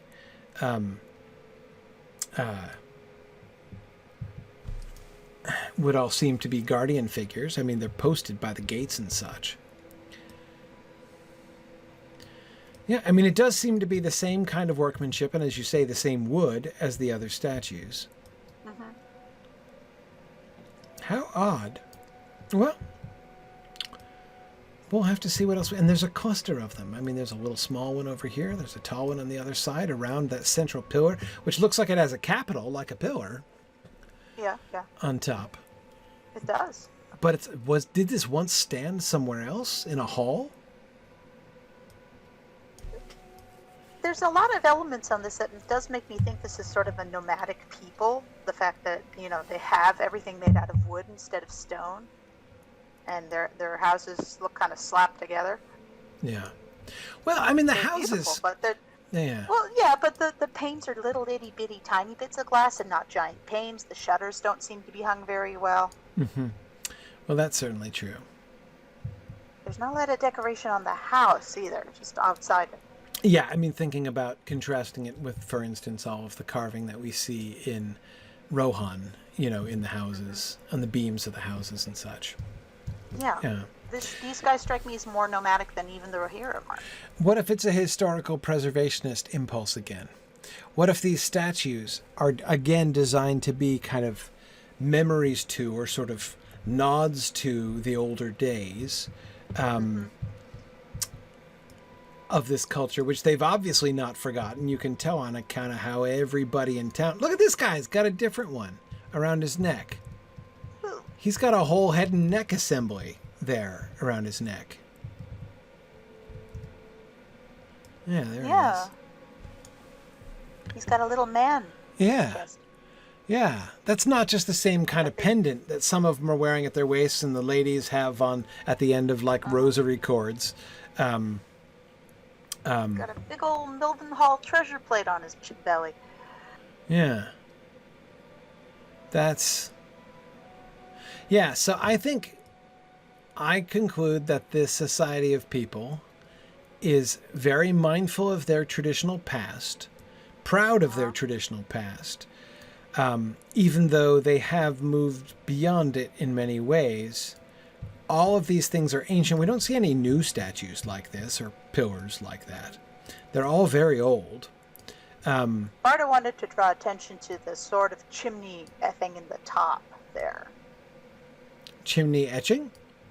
No, there's sort of a tower poking out of the top there. Of the house? Yes, of the house. You can only see it like from over here. Okay, wait, hang on a second. Where are you? I'm on this rock over here. Oh, you're over on the rock. Okay. You're looking for Valorian on the line. Yeah, sorry. Yeah, all right. Oh, yeah. It's got like it's got like a widow's walk up in the top. Yeah, well, here's my theory. Barda says it's probably not a chimney, but I think it is. I think this would be like one of those... Like a smoke hole? You got a big fire in the middle of the house. Mm-hmm, mm-hmm. And this is sending the smoke upward, but keeping the rain off. Yeah, big old hearth in the middle, and so you've got the to let air in. Yeah, I mean, on the one hand, you could see having something like a watchtower up there because this is obviously the highest point in the town. But, I mean, let's face it. There's so many trees around here. A watchtower ain't going to do you all that much good. No. Ooh, another chimney over here. But this one looks like a proper chimney. Which one? Like... Oh, right there. The with smoke actually emerging from it? Yeah, sure. Yeah. Right. So, but that would just suggest that they have more than one hearth. Maybe it's too warm. Maybe it's too warm for the big Yeah, exactly. Yeah. You don't want to light the big boy up. And besides, this is probably the kitchen. Right, like they're cooking over there, whereas the other one is the big central hearth. The company fire, yeah. Yeah, exactly. Or the central heating. Right. Quite central heating. Right. Yeah, exactly. Yeah. Maybe. I mean, I could see. I wouldn't be shocked to discover that it were actually something like a watchtower as well. But could be. Absolutely. I wish we could go inside and find out. Yeah. Yeah, me too. All right. Well, let's head out cross country. We still have a few minutes to get horribly killed. I mean, to find the Gladden fields. So this will be fun. So we'll get to the gates, and I'll let you guys go first. Maybe you should go on horse just so we can outrun some of these. Oh things. Yeah, no, I'm gonna. I don't think I'm gonna go on war steed because I think I want a little more control than that. Yeah. minute you get up into the mountains of War State's like trying to use a skateboard down the stairs. Right, exactly. So, okay. So I'm gonna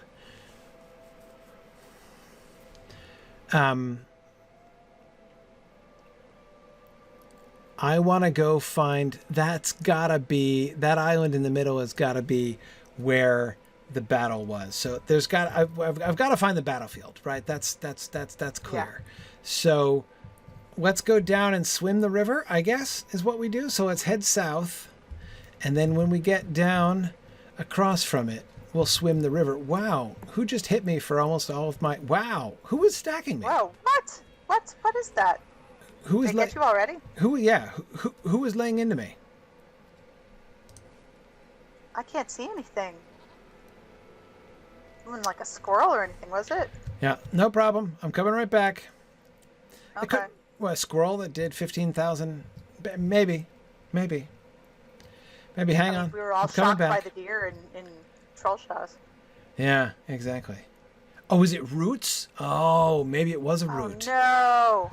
Yeah, okay. Not roots. Well, we gotta be vigilant. All right. Yeah, boy, roots would be really annoying, wasn't it? Yeah, I was thinking Frumius Boojum. I was thinking the invisible guards were hunting me down again. That's what it kind of looked like. Should tell you what killed you. Okay. Let's see. What killed me? Yeah, it was a root. A Vale root. Yeah. That was it. Boy, those are going to be hard to see, aren't they? Yeah. I got my names on. Hopefully I can see it a little better, but we might have to go on foot then. Right, that's okay. We can go on foot. All right. Yeah, no problem. Headed straight back. This is going to be fun. See, it's nice to have a bit of a challenge, right? Our field trips have been very tame, right? Now, this is a field trip with a tang of adventure, right? It would be a lot worse. Dying is fun-educational. It is. Besides which, it would be much worse if I had to, if I couldn't just pop straight back from Bree. Okay, I'm going to go on foot. And here we go. All right. No problem. I can clearly take one hit without being killed. So, there you go. From a root. From a root. Yeah, from a root. Okay. All right. So, this is great. That's a friendly bog lurker. Okay, just checking. Yeah, it's a friendly Malgrim and a friendly bog lurker. Yeah. Oh, giant tree. Oh, giant tree. Okay. I know better than to mess with. It's a meandering Huorn. It's a Huorn that meander. It was just meandering. I mean, okay, it was probably going to harm me, but like, would it have harmed? Yeah. Okay, all right, I'm seeing red dots. Okay, by the time they close on me, it's probably too late. So, Okay. yeah, okay. All right. That's good. No, this is great. All right. This is great. Loving the view of the grass, right? Loving the view of the mountains across the river. Oh, yeah. That's excellent. Okay. This is very good. Okay. Love the blue flowers. Okay, thanks for the Yeah, I haven't got back to Anduin yet. Oh, yeah. Thanks for the morale bubble. That's excellent. Okay. Oh, there's a hind. Yeah, I don't trust them. Uh-oh, there's another deer savagely attacking somebody. Yeah. Probably coming for you. Yeah, probably on its way.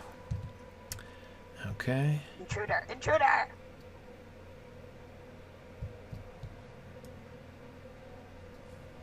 All right. Let's see. Oh, okay. I spy another meandering Huorn. So we've got a big walking tree. Like I'd miss any enemy big and obvious like that when I'm vulnerable.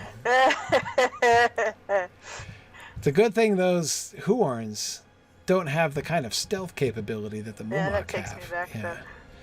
Yeah. Gotta be careful. All right. Wargs, no chance. Besides which, I'm not that far under level, after all.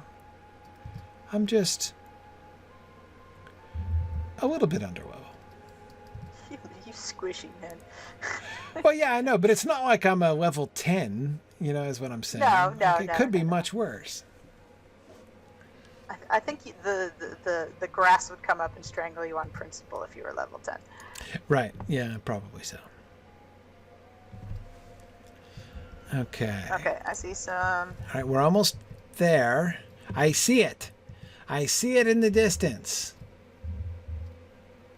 What must be Isildur's last stand. Do we want to go down to the river? Is there a cliff here? Can we approach the river? How can we get to the river? I want to cross. I see the spot I want to start my explorations. Can we get down? Be careful, sometimes It's swift a water cliff. can knock you out too. No, we can't. It's a cliff. Okay, so we got to go around? All right. Yeah. Let's look for a way of descent then. A safe descent.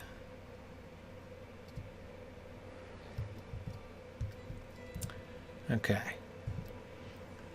No problem. Whoa, something's booking at you right there. Who? Where? The Tusker. Oh, from behind? No, it's coming up the riverbank. Oh, I didn't see him. All right.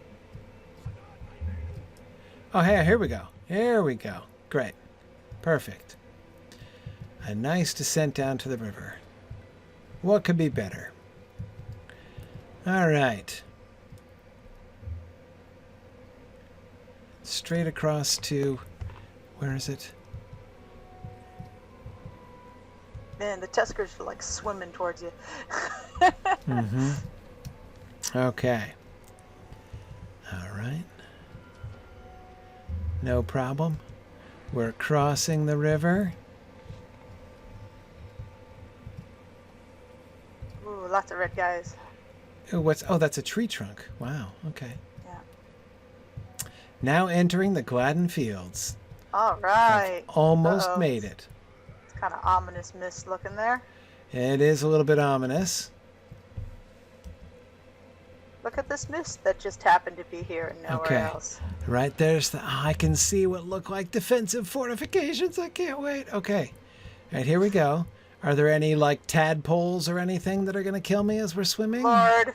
Yeah, leeches. Watch out for leeches. Leeches, yeah. Yeah, okay. Here we go. All right. Oh, those mountains look a little less friendly now, don't they? Yeah, they do. Okay. Oh, we got glimmers. Something's... Who's that over there? Huh. What was that? Fires on that mountain. Okay, we've got flies, right? Okay. Okay. I'm Yeah, those flies seeing palisades. All right. I'm loving it. You notice the fires on the mountainside? Oh, down at the due foothills west. there. Yeah, At the foot of the in the mountain. foothills. Yeah. Who's over there? Goblins? Huh. Right. Okay. Not goblins. Not goblins. Not goblins. Okay. Oh, All right. so. Well, we'll have to. Sharky's Slough. Oh, that's interesting. Sharky's Slough. Is All it right. slough or slough? Sloth. Well, Sloth, I've sloth. heard it pronounced both ways. I kind of like Slough. Hang on, Sloopy. Sloopy, hang on. Which always, of course, makes me think of the Slough of Despond in Pilgrim's Progress. Okay, somebody's trying to kill me. I feel confident. Let's. I There's saw no bogeys. Where are they? there's something red behind over this way. What is it? Oh, it's a cutthroat. There's a ruffian cutthroat sitting right there in the bushes. Of course there is.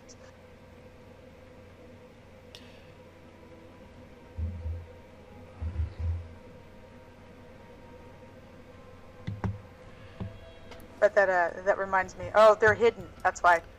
They're hidden. Yeah. Okay. The Slew Slough thing reminds me of when I first read Lord of the Rings, and I was confused by the Ent draft. Yeah, draft. Yeah. Like that. Yeah, And the I'm Ent like, why is draft. he Yeah. giving him a drought to drink? I'm so Exactly. confused. That doesn't make any sense at all on any level. Yeah. Okay. Oh, whoa. What is in here? More cutthroats, I should think. A quarry? How peculiar. That is not... It does look like a quarry. It's like the quarry near my neighborhood. That is not what I was expecting or hoping for, I have to admit. So these are defensive fortifications. They are orc fortifications. As of course, certainly we wouldn't expect a 3,000-year-old wooden palisade to still be around. No. But... Sharky's Slough, huh? Oh, I know what it must be. Oh, this has got to be an archaeological site. This is a dig from Saruman. Right? Right. Yeah. Gotta be. Gotta be. He's looking for the ring. Yes, he is looking the for... ring might... So this is going to be the site of the battle, and it's not that the Númenóreans built here in, like, dug into a pit. I'm trying to find a way in so we can go in, because it looks like there's lots of enemies that will certainly kill me right away in there, but we have to go inside. Like, that's clearly what needs to happen. Great. Yeah. No problem. I just have wonderful faith in my protectors. Now, who's down there? That looks like a ghost down there. Yeah, there's a lot of roaming spirits around. Lost spirits. Lost spirits. Interesting. Okay. So we've got some unquiet dead. All right. Okay. Maybe of Isildur's men. You know, maybe. Maybe. Okay. All right. So this is a watchtower or an observational post? Definitely a lookout for anyone who might interlopers. Possibly so. Oh, this is exciting. Okay. Oh no, Gloom Waters. Those guys are bad news.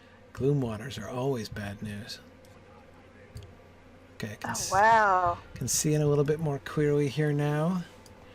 What do we have? Use a bulldozer to find a china cup. Yeah. I think they actually dammed some of the river for this. Yeah. Or if they, like, maybe the river changed course over the years.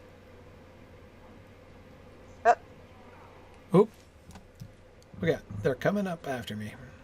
He can't see us. Oh, we can't kill them because they're on the wrong side of the walls and they can't attack us. Oh no.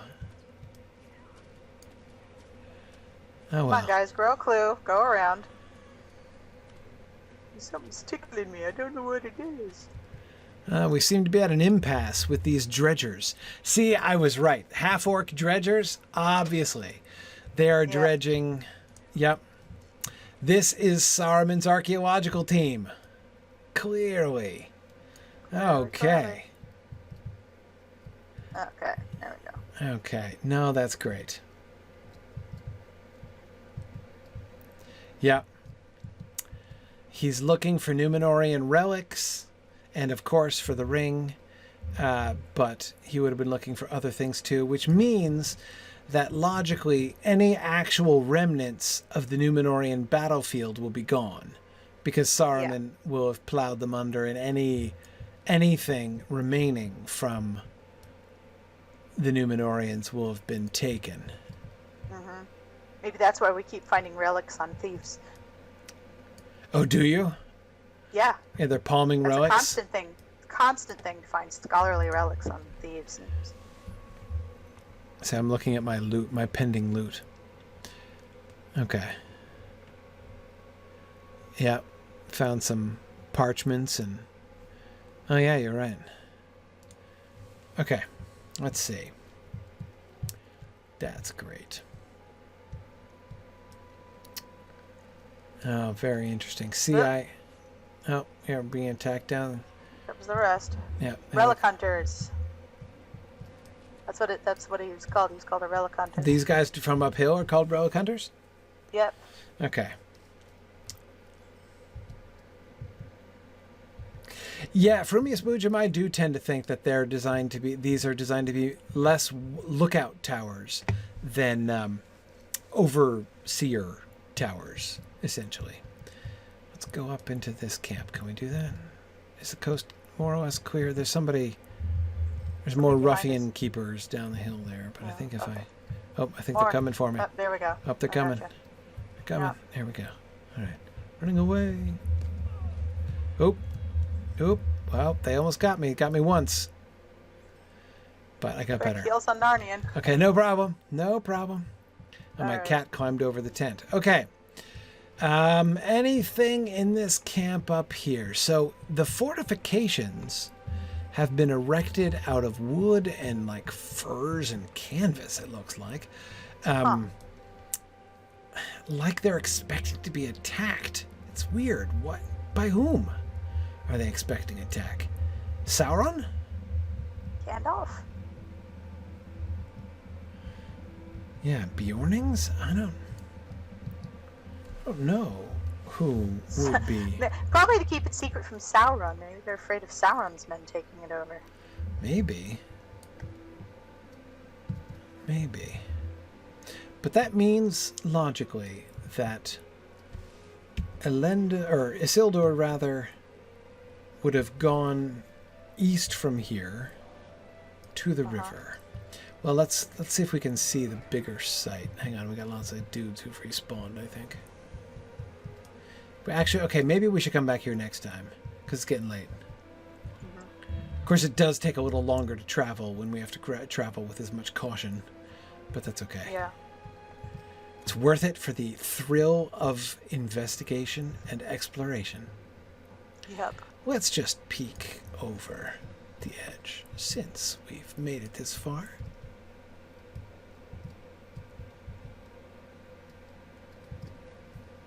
Oops. Oh, they snuck up on you. All right. Good work with the healing. Yeah, it doesn't look like it's in use. Maybe they gave up once they realized that the ring had been found. They just said, "Forget it, screw it. Let's see what else we can find somewhere else." Yeah, I mean, these beams look like they could have supported some kind of crane or something like that. There look to be there are large wheels down there.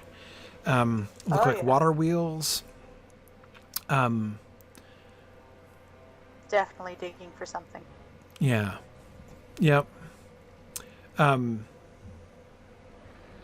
on the one hand, it's disappointing not to find a nice archaeological site that we could poke around in ourselves, but and I have to say, this is very typically Lotro.